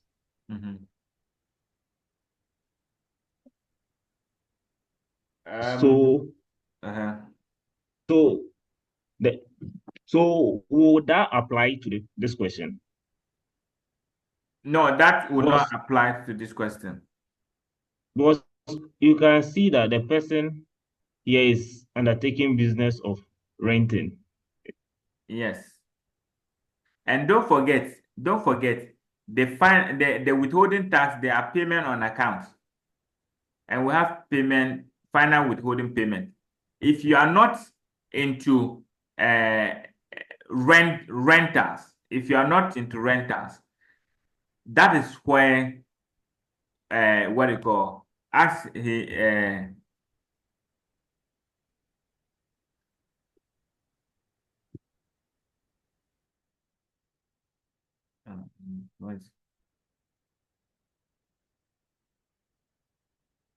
so this is where you're asking the question, right?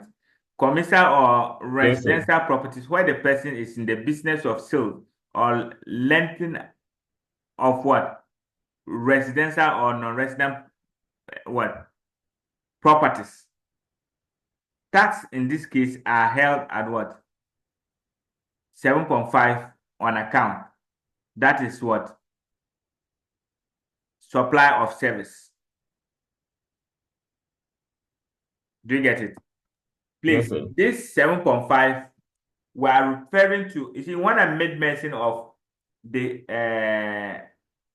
hotels and others, I've said when you go and if the company is paying, because the hotels, they are providing what? Services. When you go and sleep there and we are paying for you, we are supposed to withhold what? 7.5. Do you get it? It is different from when you rent the thing and then you are staying there.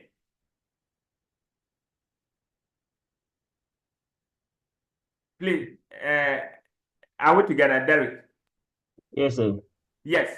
So if you are going to work for your company and you have to go to Accra, you go and sleep in the hotel, then the company have to pay. They have to withhold tax at 7% on the gross.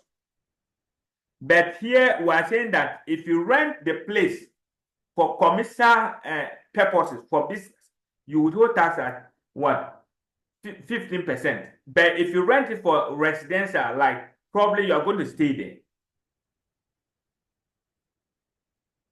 then it is 8%. I don't know whether that explains your question. Yes, sir. Yes. So with this one, Emilia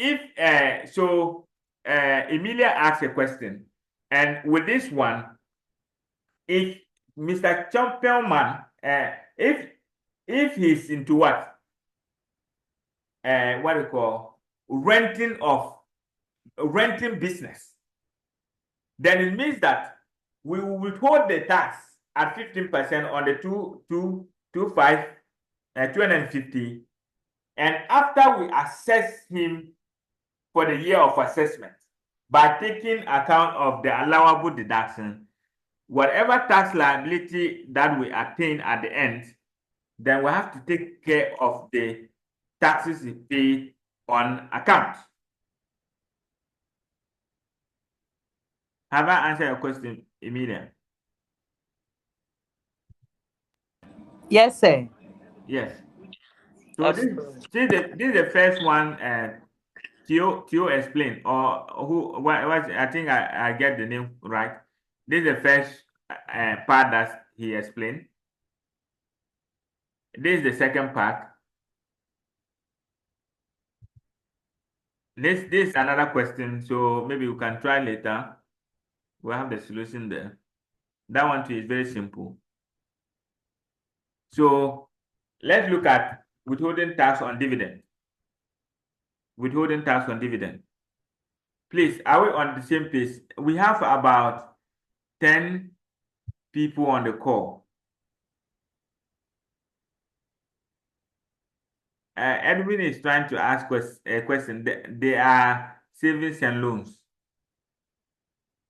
I'm not getting. Is it the question he's referring to?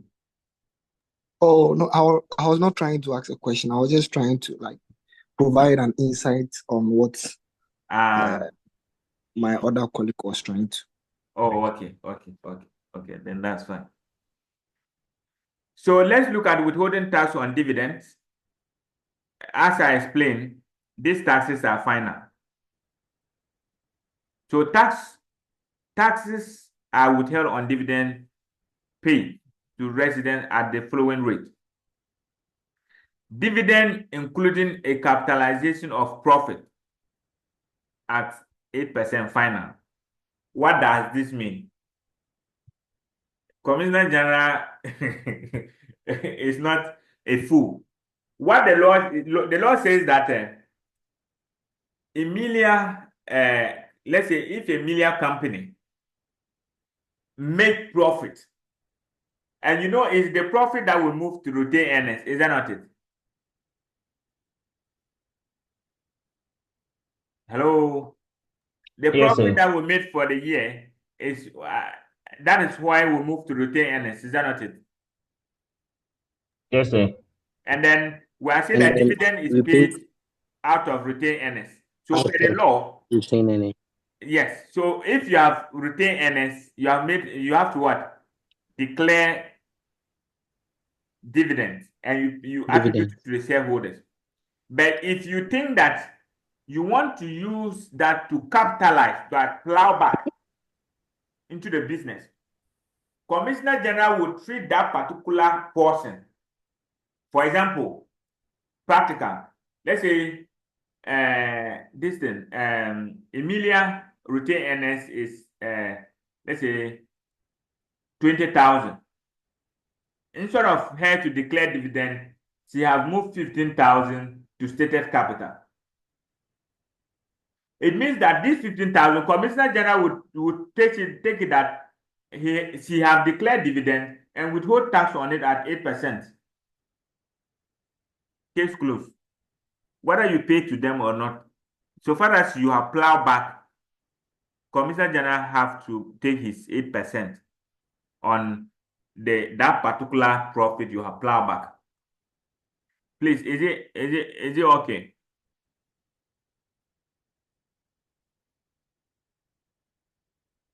Hello? Sir, please, we are here. Is it okay? Is the explanation okay? Yes, sir. Okay. We're also looking at dividend paid to a person from petroleum operation. It's also 8%. Dividend paid to person from mineral operation is also 8%. We have exemption from dividend withholding tax. This is actually a tax planning tool. This is a tax planning tool which says that per the Income Tax Act A96, it says that any company receiving dividends that control directly or indirectly 25% or more of the voting right in the company paying the dividend, that dividend paid or credited to a holder or member of an investment in an approved trust scheme is exempt from tax. What does it mean? You see, when you come to the final level, this is what you'll be looking at. What we are saying is that I'm going to demonstrate practically for us to get it. Let's say Musa Limited and Emilia Limited. Musa Limited have investments in Emilia Limited, where I have 25% of the voting right. That is my let's say the shareholding in Emilia Limited. And Musa Limited is a resident company. Emilia Limited is a resident company. The law says that if Emilia Limited declared dividend and she's paying the dividend to Musa Limited, the law says that Emilia Limited should not withhold the dividend at 8%. That dividend should be exempt from tax. Please, is it clear?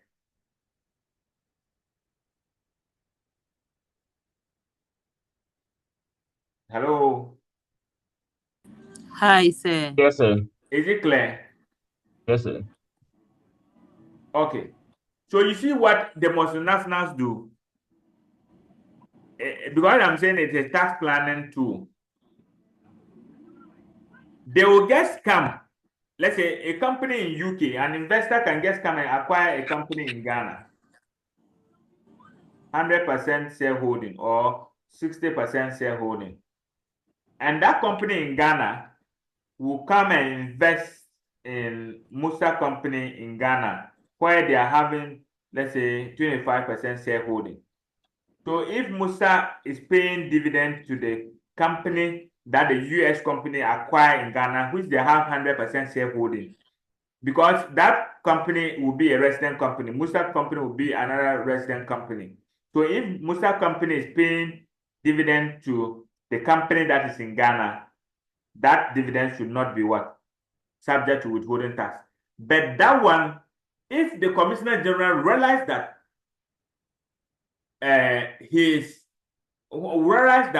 that is the arrangement with the the US company, Commissioner General will trigger Section 34 of the Income Tax Act 896. That's the General Anti-Avoidance Rule, where he says that the Commissioner General can reclassify any transaction that is fictitious or does not have economic substance.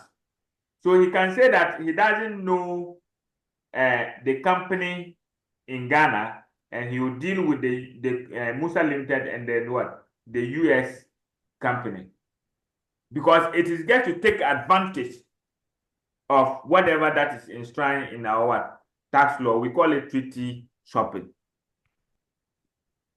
Don't worry, that one you do it when you come to the advanced level. So is that is called treaty shopping? That is taking advantage of a low tax in a particular jurisdiction. Treaty shopping.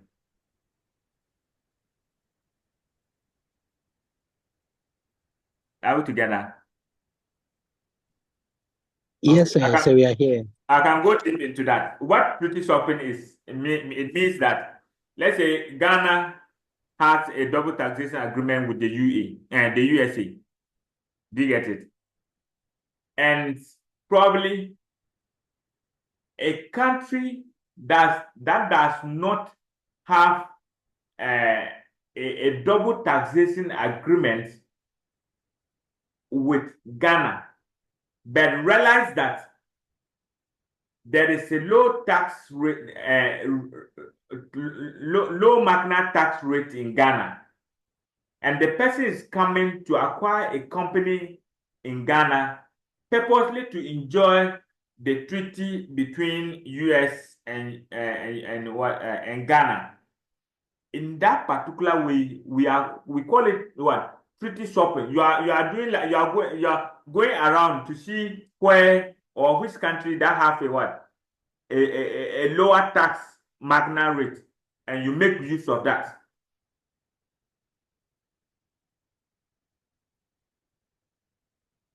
Please, are we together? That is not even part of what we are looking at is the exemption from dividend withholding tax. So we also have the exemption does not apply to dividend paid to petroleum and mining.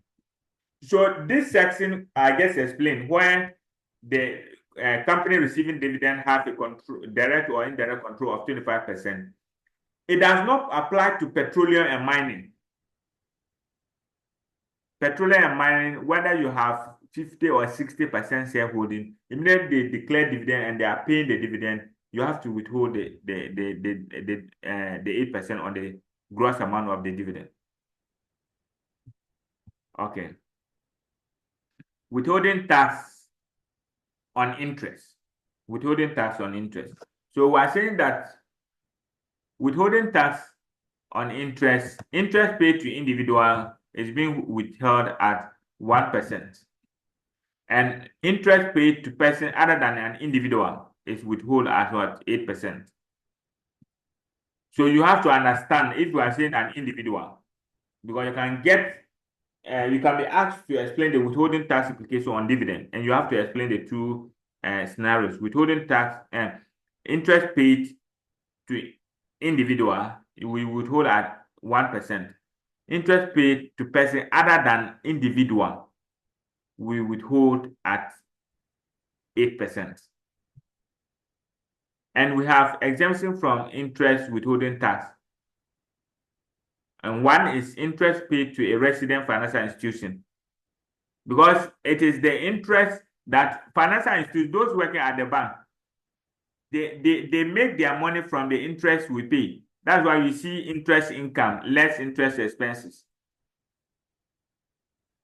So interest that is paid to a residential financial institution shall not be subject to withholding tax. Interest paid to an individual by a resident financial institution shall not also be subject to withholding tax. Interest paid to an individual on bond issued by the Bank of Ghana, Government of Ghana. That's why if you invest in Government of Ghana bonds and then you earn interest, that should not be subject to withholding tax. Interest paid to a holder or a member of an investment scheme in an approved trust scheme, that should not be also be subject to withholding tax. So please, that is that in respect of what you call interest. When it comes to royalties and natural resources, I explained the other time, royalties, you are paying for the right to extract the natural resources from our land or our territorial what do you call borders. So the law is saying that for royalties and natural resources, the withholding tax is 15% final. For payment for unprocessed previous minerals, it's 3%. These ones, when at the final level, when you are doing petroleum and mining, that's where we'll look at this into details. And withholding tax on unprocessed previous minerals does not apply to payment made by an individual unless the payment is made in the course of conducting a business, or a payment made by the holder of a small-scale mining license to a laborer with respect to winning from the area covered by the license. These ones, you, as I made mention, we'll look at them when you come to the final level. Payment to non-resident individual, payment to non-resident. Please, if you have a question, you can ask before I proceed.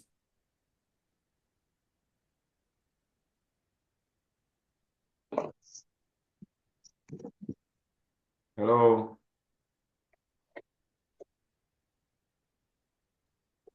Hello, sir. Yeah. Yeah, regarding the interest,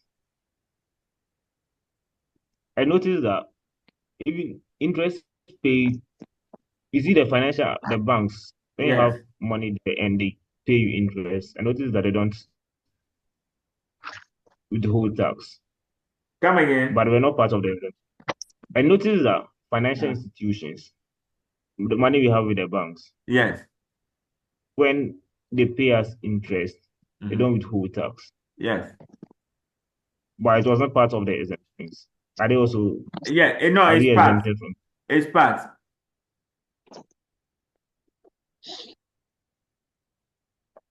Interest paid to an individual by a resident financial institution. Okay, I've seen it. Yes. Are we okay? Answer, please. Yeah. Just a follow-up question on my brother's own. Yeah. With the financial institution being exempted, like individuals being exempted from payments made by financial institutions, is it payment to, okay, the second one, interest paid to an individual by a resident financial institution is exempted. So I'd like to know with the first portion, the 1% to individual, that payment is made by which people? So this payment, interest paid to individuals, this interest is not being paid by a resident individual. See, when you progress, as you climb the ladder, you get to realize that there are instances where people go for loans or companies grant loans where they are not financial institutions. Or maybe you have earned an interest in whatever investment you have done. Maybe be it what do you call like I was coming to you see mutual funds. The mutual funds initially it was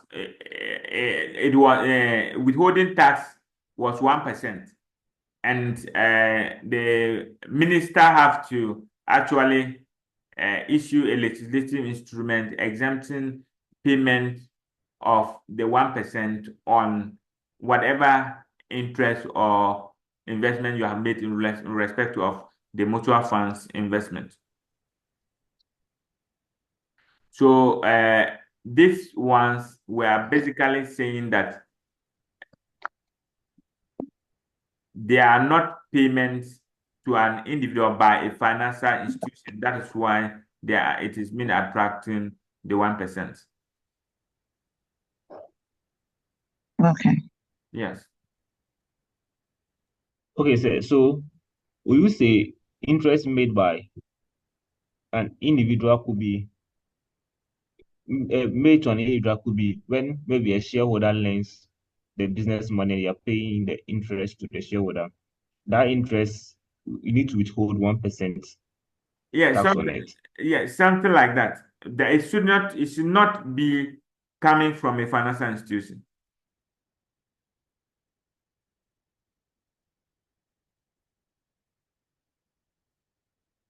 Are we together? That's why I made mention that you realize that it's not only financial institutions that actually give loans. As you progress, you realize that even companies give loans to their subsidiaries, or subsidiaries give loans to their parent companies.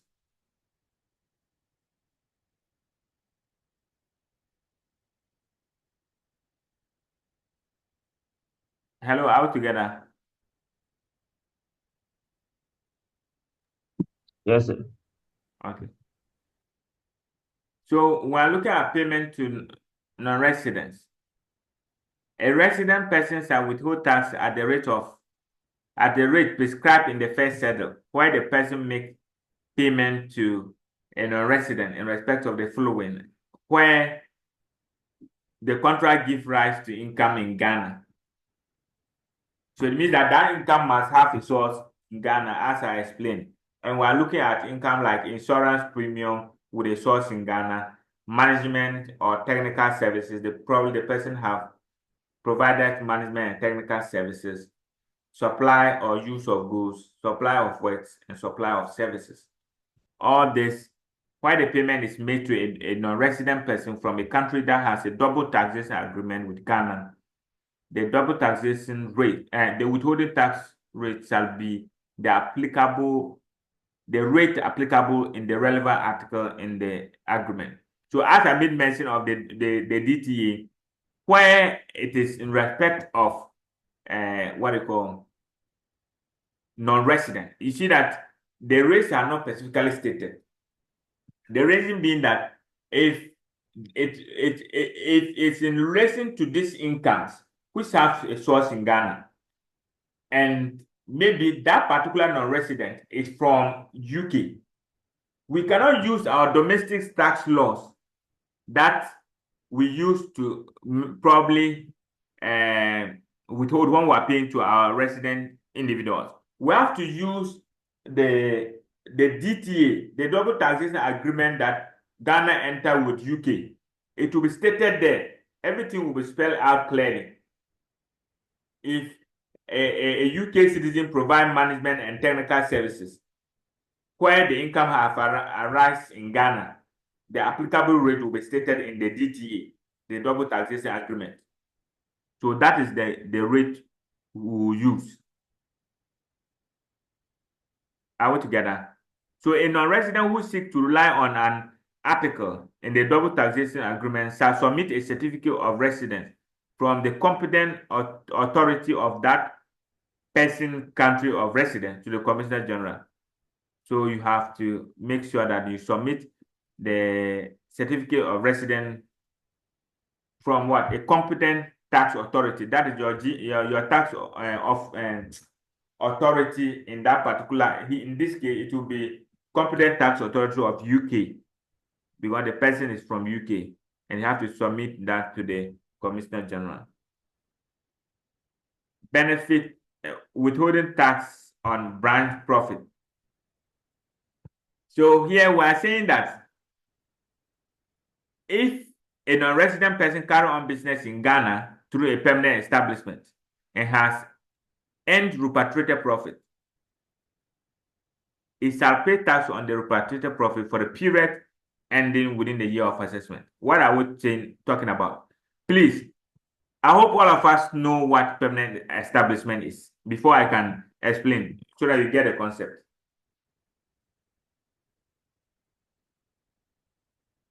Please, all of us know what permanent establishment is. Is that not it? Yes, sir. Now we are saying that. Sir, please. Yes, we are saying that if a non-resident have a permanent establishment, it means that the person will have a Ghanaian permanent establishment. Now, if the person have a Ghanaian permanent establishment, we have to treat the person as a resident company. Now, when we treat the person as a resident company, it means that the person needs to file and pay taxes, pay withholding taxes to Commissioner General. Now, within the year of assessment, when we are determining the income tax payable for the year, if it is a normal business, we will tax the person at the rate of 25%.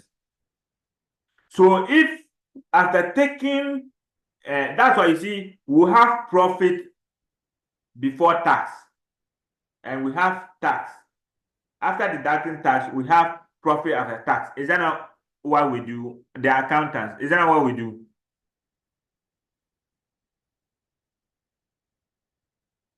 Yes, Hello? sir. That's what we do, right? Yes. Yes, Good. sir. Good.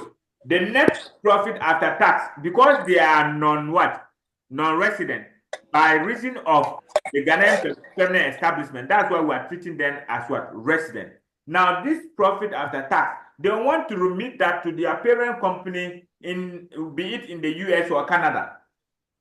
So the law is saying that, oh, okay, if you want to move this income out of Ghana, then you are supposed to pay 8% to Commissioner General before you can move the income out of Ghana. So when we are talking about branch withholding tax on branch profit, it means that Ghanaian permanent establishment company will pay tax at 25% plus 8% withholding tax. In all, the tax exposure will be 33%.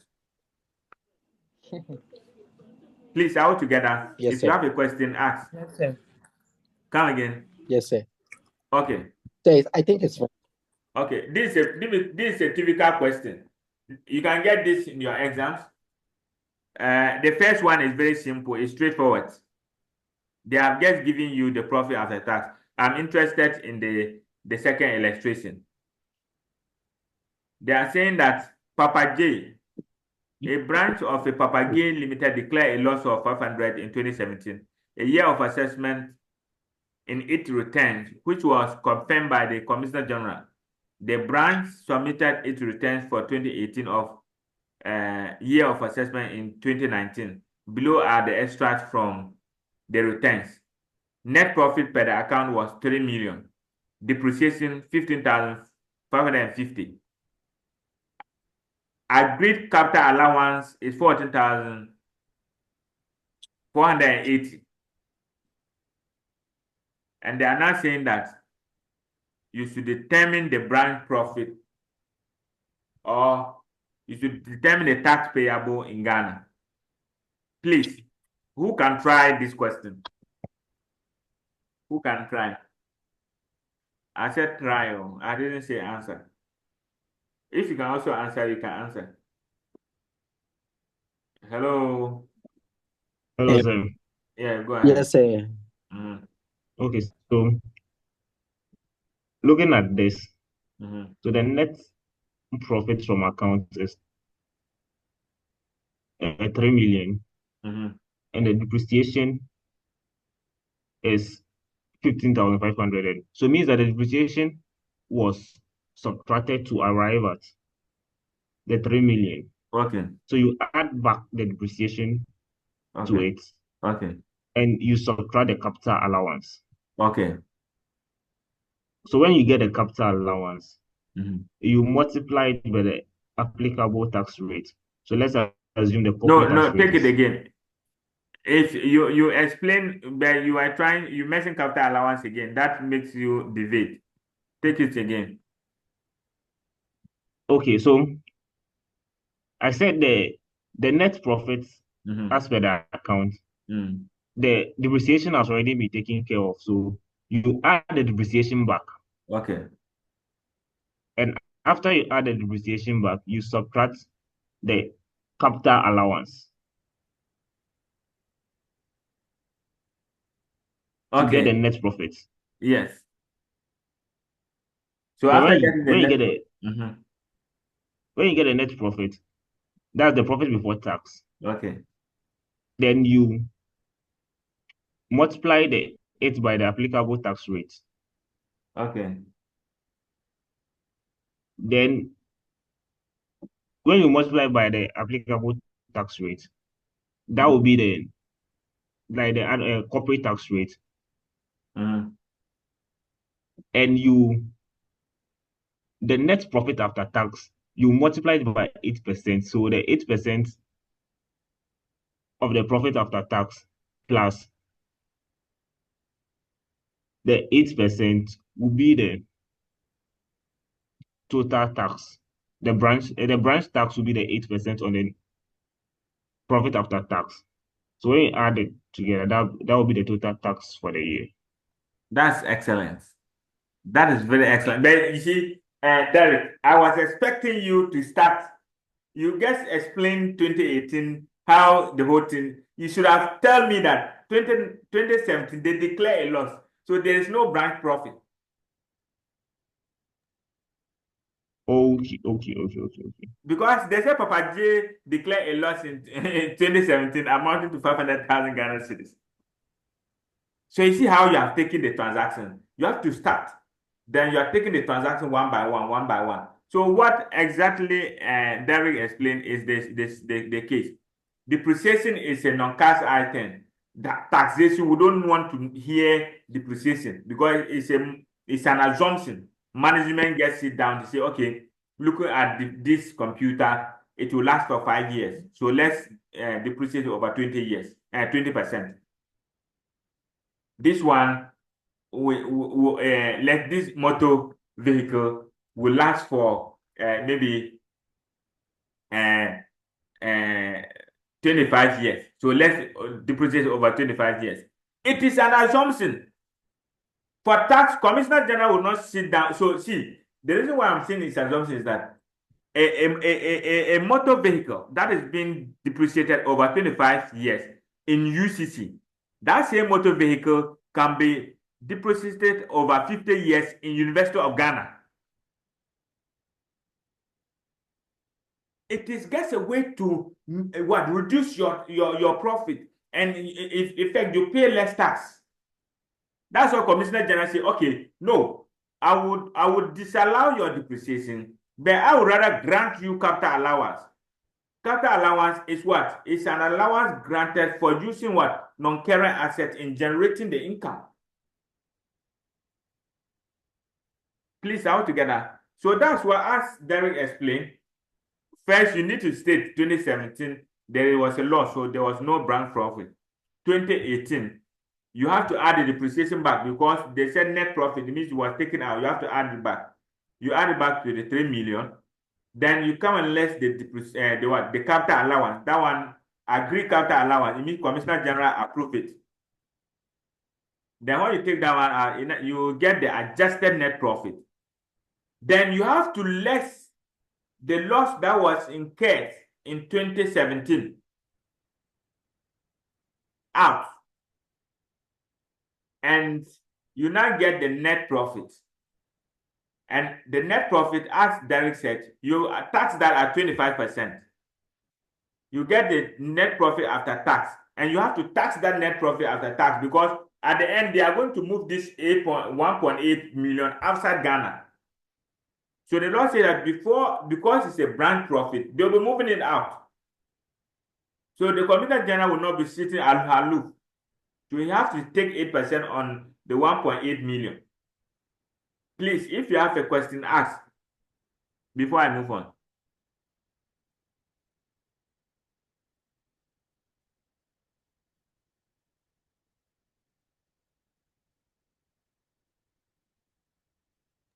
Hello, sir.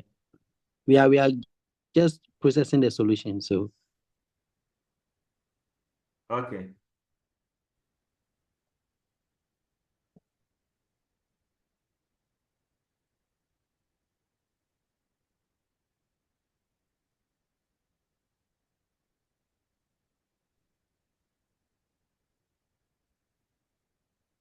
So the other this thing I want to explain the loss that was brought from 2017. I wanted somebody to ask a question on that. That why is it that a loss you incurred on 2017 you are bringing it back? Should I answer that? But nobody asked. Or you understood why we brought it? Yeah, is it a carryover loss? That's the carryover loss. The law says that if you are in the priority sector, you are supposed to, any loss that you incurred, you carry over for the next 5 years. If you are in non-priority sector, you carry over the loss for 3 years. And when in the course of the carryover, in the year you made profit, you have to deduct the losses in which they are incurred. So example, 2017, you incur a loss. 2018, you incur a loss. 2019, you made profit. The law says that deduct the loss you incur in 2017. If there's still profit, then you deduct the loss you incur in 2018. That is the meaning of deduct the loss in the order in which they are incurred. Now, so you have to make sure that the loss that was incurred in 2017, they are being brought as unrelieved loss so that you take care of them. But please, if the examiner asks you to explain the carryover of losses,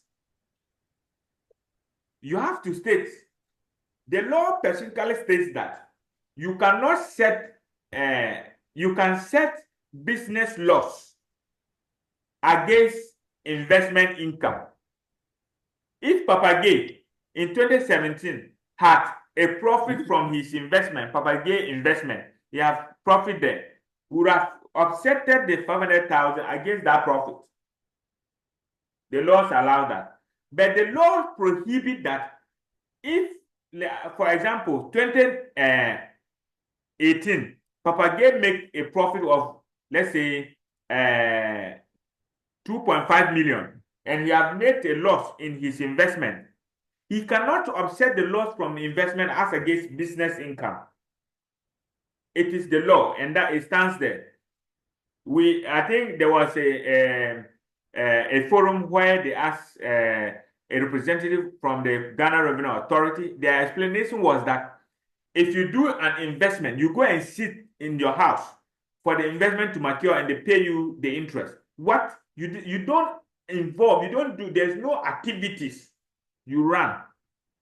So that is why, for example, if, excuse me to say, if you make an investment and you are active and somebody is not active or the person is not even well, all of you will end the same. Is that not it? So how can you make a loss in your investment and you expect Commissioner General to allow you to match that against your business profit? Please take notes. Maybe you may get a question on that. So contract with non-residents. This is very clear. Hello? Yeah, sir, please, just a quick one on the previous slide. Just the previous slide you put off on the offsetting. Yes. Sir, so you are saying that we cannot offset business losses, investment losses against profits from business. Yes.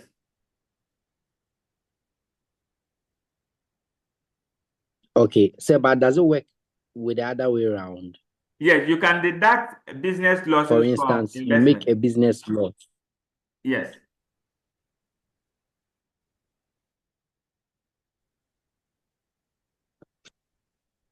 Okay. So, did you get me?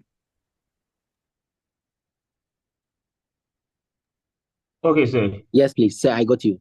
Okay. Okay. So okay. this hello? Hello, sir. Yeah. Yeah, he has answered one of my questions. So the second one, the investment aspect. So in case you make a loss from investment in 2017 and you make a profit in investment in 2018, can you offset the previous year's own from the current year? Yes, you can do it because it is still the same investment. That is the on-relief loss. You can deduct it. Okay, sure. Yes. Okay. So there is this is a contract with non-resident. This is very clear. Why am I saying it's clear? The law says that if a resident person enter into a contract with a non-resident, the resident person shall, within 30 days of entry into the contract, give notice to the Commissioner General in writing. So if, Derek, you are entering into a contract with a non-resident, you have within 30 days, per the law, the Act 896 or the tax laws in Ghana, to write to Commissioner General, to tell Commissioner General that I have entered into contract with a non-resident. Tell Commissioner General the nature of the contract. Tell him the duration of the contract. Tell him the name and postal address of the non-resident to whom payment under the contract are to be made. Please, all together. And you are supposed to also tell him the total estimated payable under the contract to the non-resident. Who can tell me why the Commissioner General is doing this? And if you don't do it, it is punishable by law. You are supposed to do it. Who can tell me why Commissioner General is saying that if you are dealing with a non-resident within 30 days, you are supposed to write to me? One is trying. Come again. So basically, you want to identify the commission wants to identify taxpayers. So if you write to them, you tell them the duration of the contract, and per the law, someone becomes a resident if he stays in the country 183 days and above. So if the contract exceeds 183 days, the person becomes a resident. So the Commission General can chase that person after that period. And also for tax purposes, to make sure the person pays the taxes, which is due the state. Excellent. Please, all together. That is the main reason. And see, we also have, when you come to the final level, come again.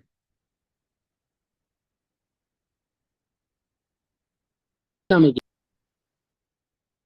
I can't hear the question. Are you asking a question? So we didn't get his answer. He's saying that, okay, please, Derek, take it again.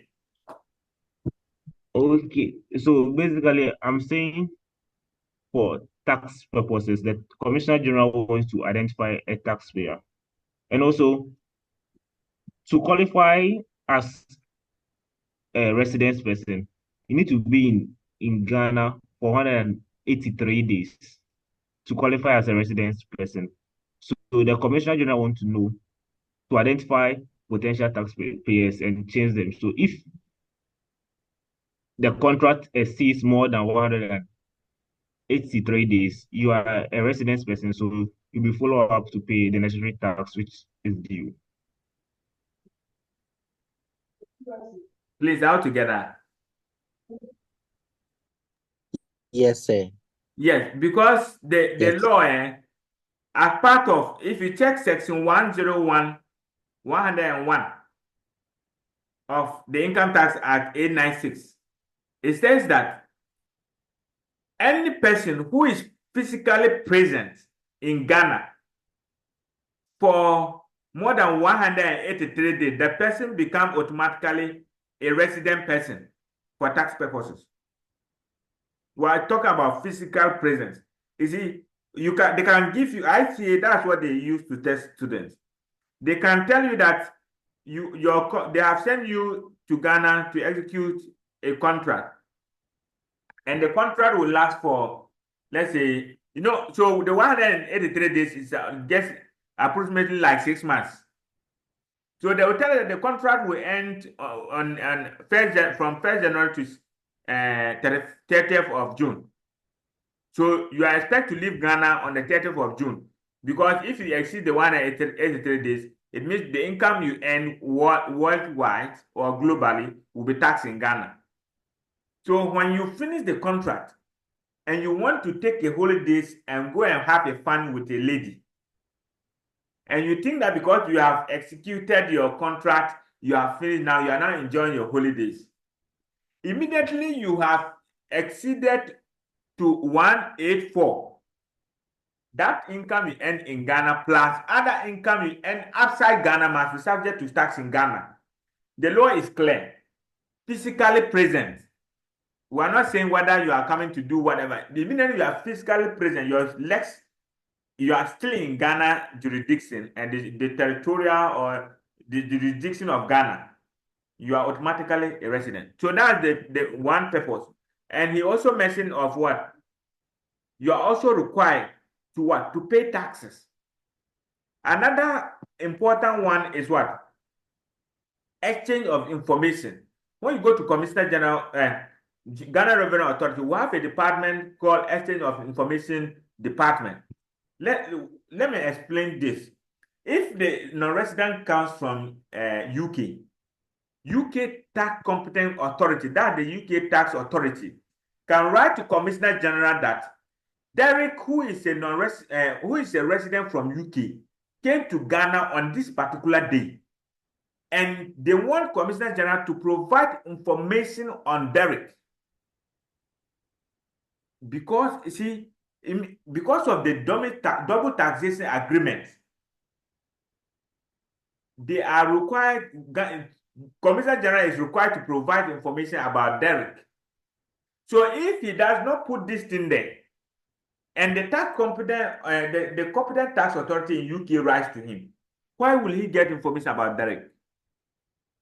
The law says that if in the exchange of information between the competent tax authorities, if it is about to expose a trading secret about the person, the law requires that that particular tax competent authority may refuse to provide the information.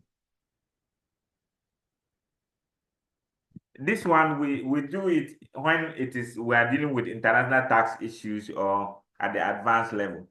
So don't worry, because it came here, that's what I've just added it to it.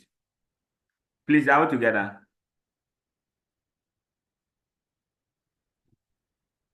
Hello. Yes, sir. Yes, so this is a summary of what do you call the rates. Payment, that's insurance payment with a source in Ghana. I mean, the non-resident, 5%, goods, works, and service, 20%.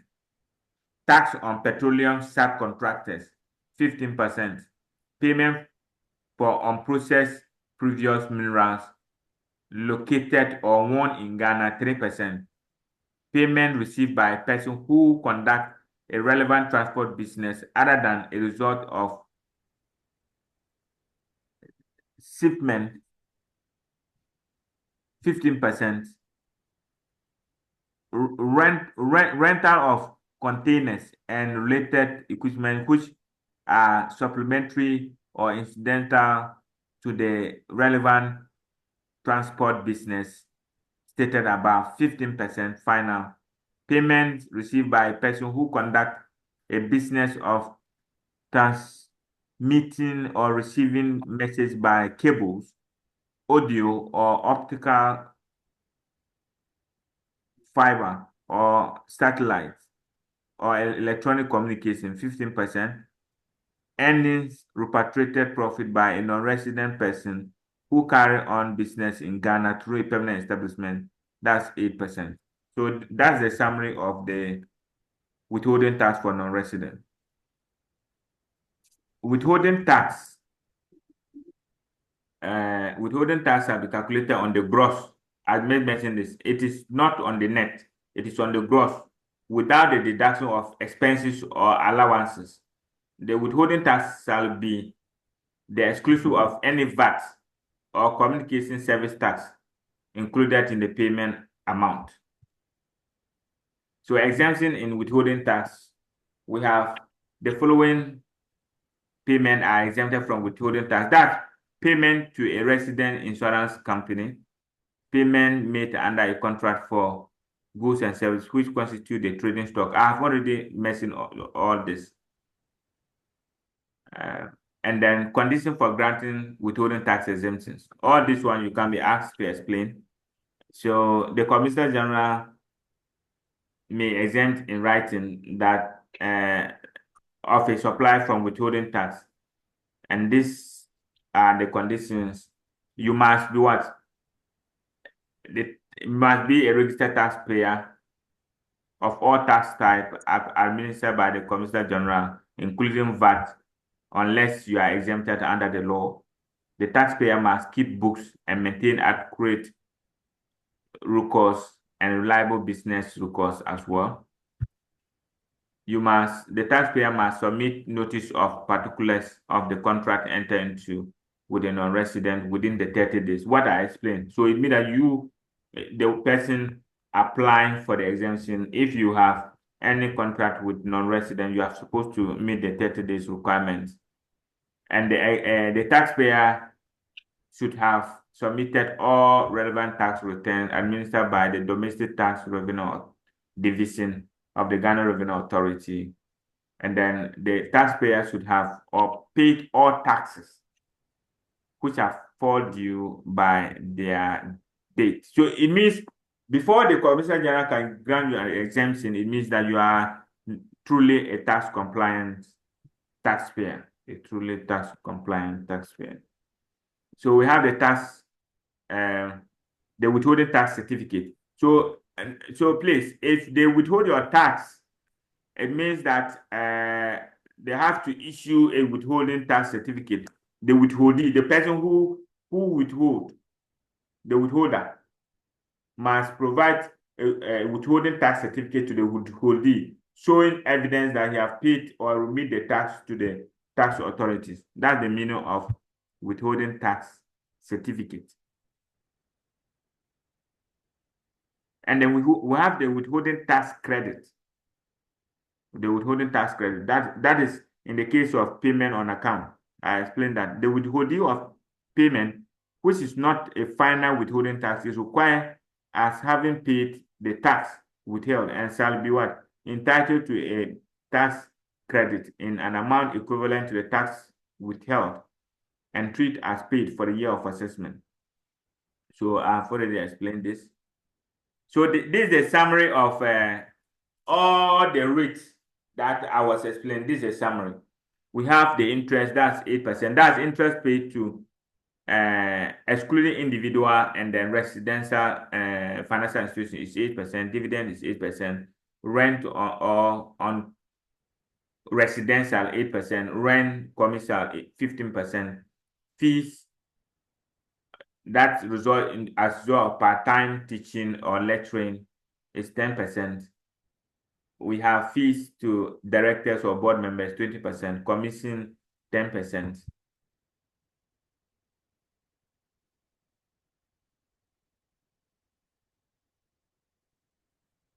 We have supply of goods exceeding 2,000, that's 3%. Works exceeding 2,000, that's 5%. Service exceeding 2,000, that's 7.5%. Supply of general service by individual, 7.5%.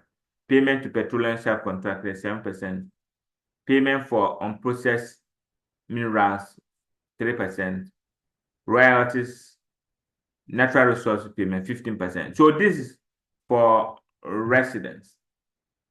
These are non-resident. A summary of non-resident withholding tax rate. Dividend is 8%.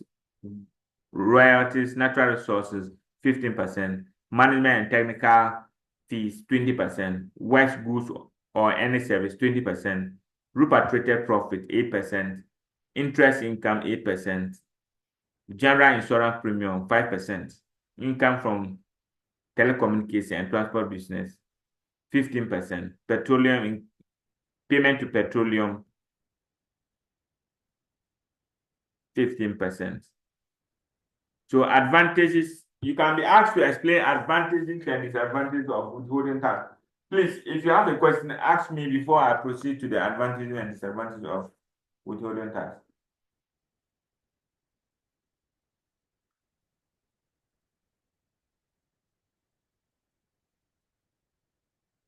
Hello, can I proceed? Yes, sir. Say it's fine.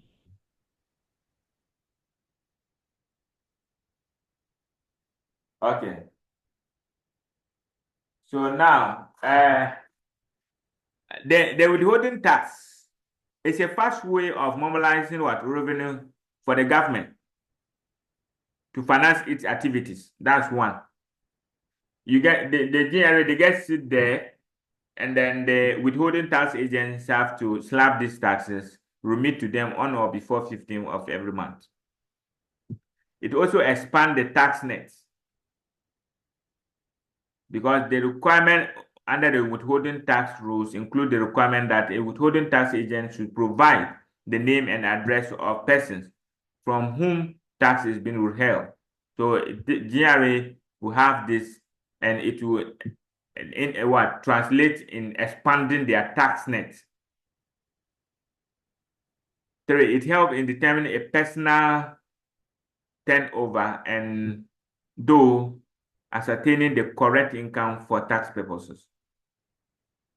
Because this is possible because where the tax withheld is not final, a gross up of the amount of tax withheld give the revenue authority an indicator of the amount of the total tax and the total amount received. So in a way, the tax authority gets to establish the correct taxes because they will know the actual amount you receive. It involves a little or no cost of collection. I made mention this. Commissioner General don't have to maybe do anything administrative works to collect this money. He's just sitting there every month. These monies are deducted and paid to him. And it is not the revenue authority that will go out looking for the people to receive the monies. It also saves time because the tax officers can attend to other duties. They don't need to struggle on withholding tax. Disadvantages.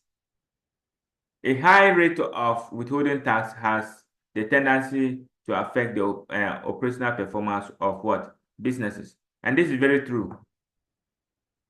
Because this withholding tax is a payment on account and is applied on gross payment, which means it does not take into account the expenses associated with that payment. It does not take account to the expenses that is associated with the payment because the amount is the rate is applicable to the gross amount.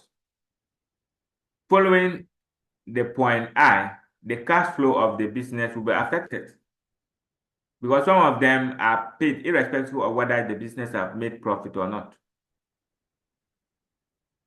It is likely to discourage hard work by the tax officials because they don't need to do anything to get this revenue. You guys set a target and the money comes in. It also leads to what? It also leads to locking up of capital of some businesses with revenue authority, and that is true. It rises where the tax being a payment on account, businesses end up with huge sum of overpayment of taxes by way of withholding tax at the end of their financial period, and the refund is not expedited by the authority. Please, you see, Ghana, you see, when you check Section 66, you can check, I'm sure, Section 66 of the Revenue Administration Act, it talks about, it says that when the Commissioner General have to refund overtax pay to a person, a taxpayer, the Commissioner General have 90 days to make that payment or to make those payments. After the 90 days, the money that is with Commissioner General, interest must be calculated. But when myself or any company that have what you call a refund, so it means that if you have a refund, it means they can offset the refund with any other outstanding tax that you owe the Commissioner General. But if you don't have any outstanding liabilities, they are required by law to pay that refund to you. And the Revenue Administration Act is saying that if the Commissioner General within the 90 days fails to pay the refund to you, interest must be applied. But Ghana, I've never seen this into existence. They will tell you that you should carry it over. It is to your credit. Withholding tax might result in huge tax leakages, as some taxpayers may misappropriate the tax withheld. And that is true. That is true.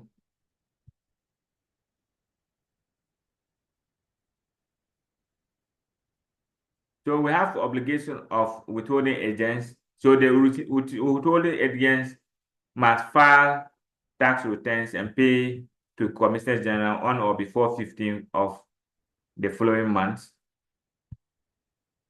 Right of withholding, the withholding, myself and you that they are withholding the tax, we're supposed to receive withholding, what do you call, a withholding certificate to show that the taxes have been paid to GRA, and then this must be served within 30 days.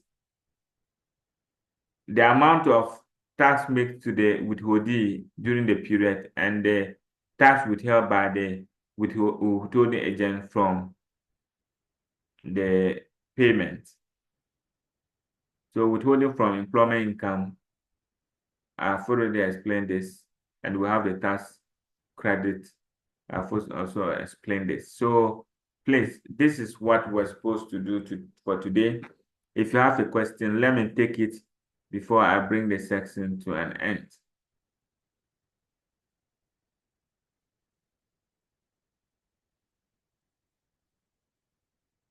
Hello.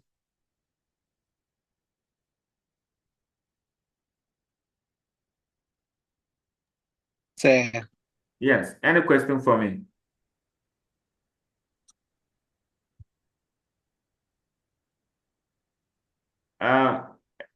Mr. Ima, over to you. I think we have successfully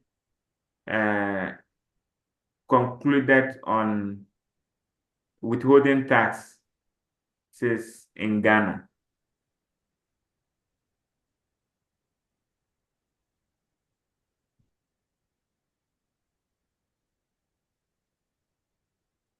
Hello, Ima.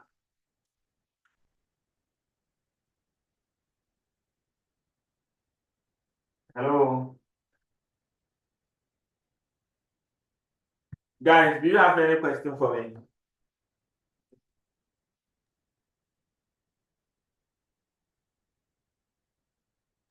No, not at the moment. We will go through, maybe you have to go through, and then if there are any questions, If our we have, next yes. meeting, we will table it.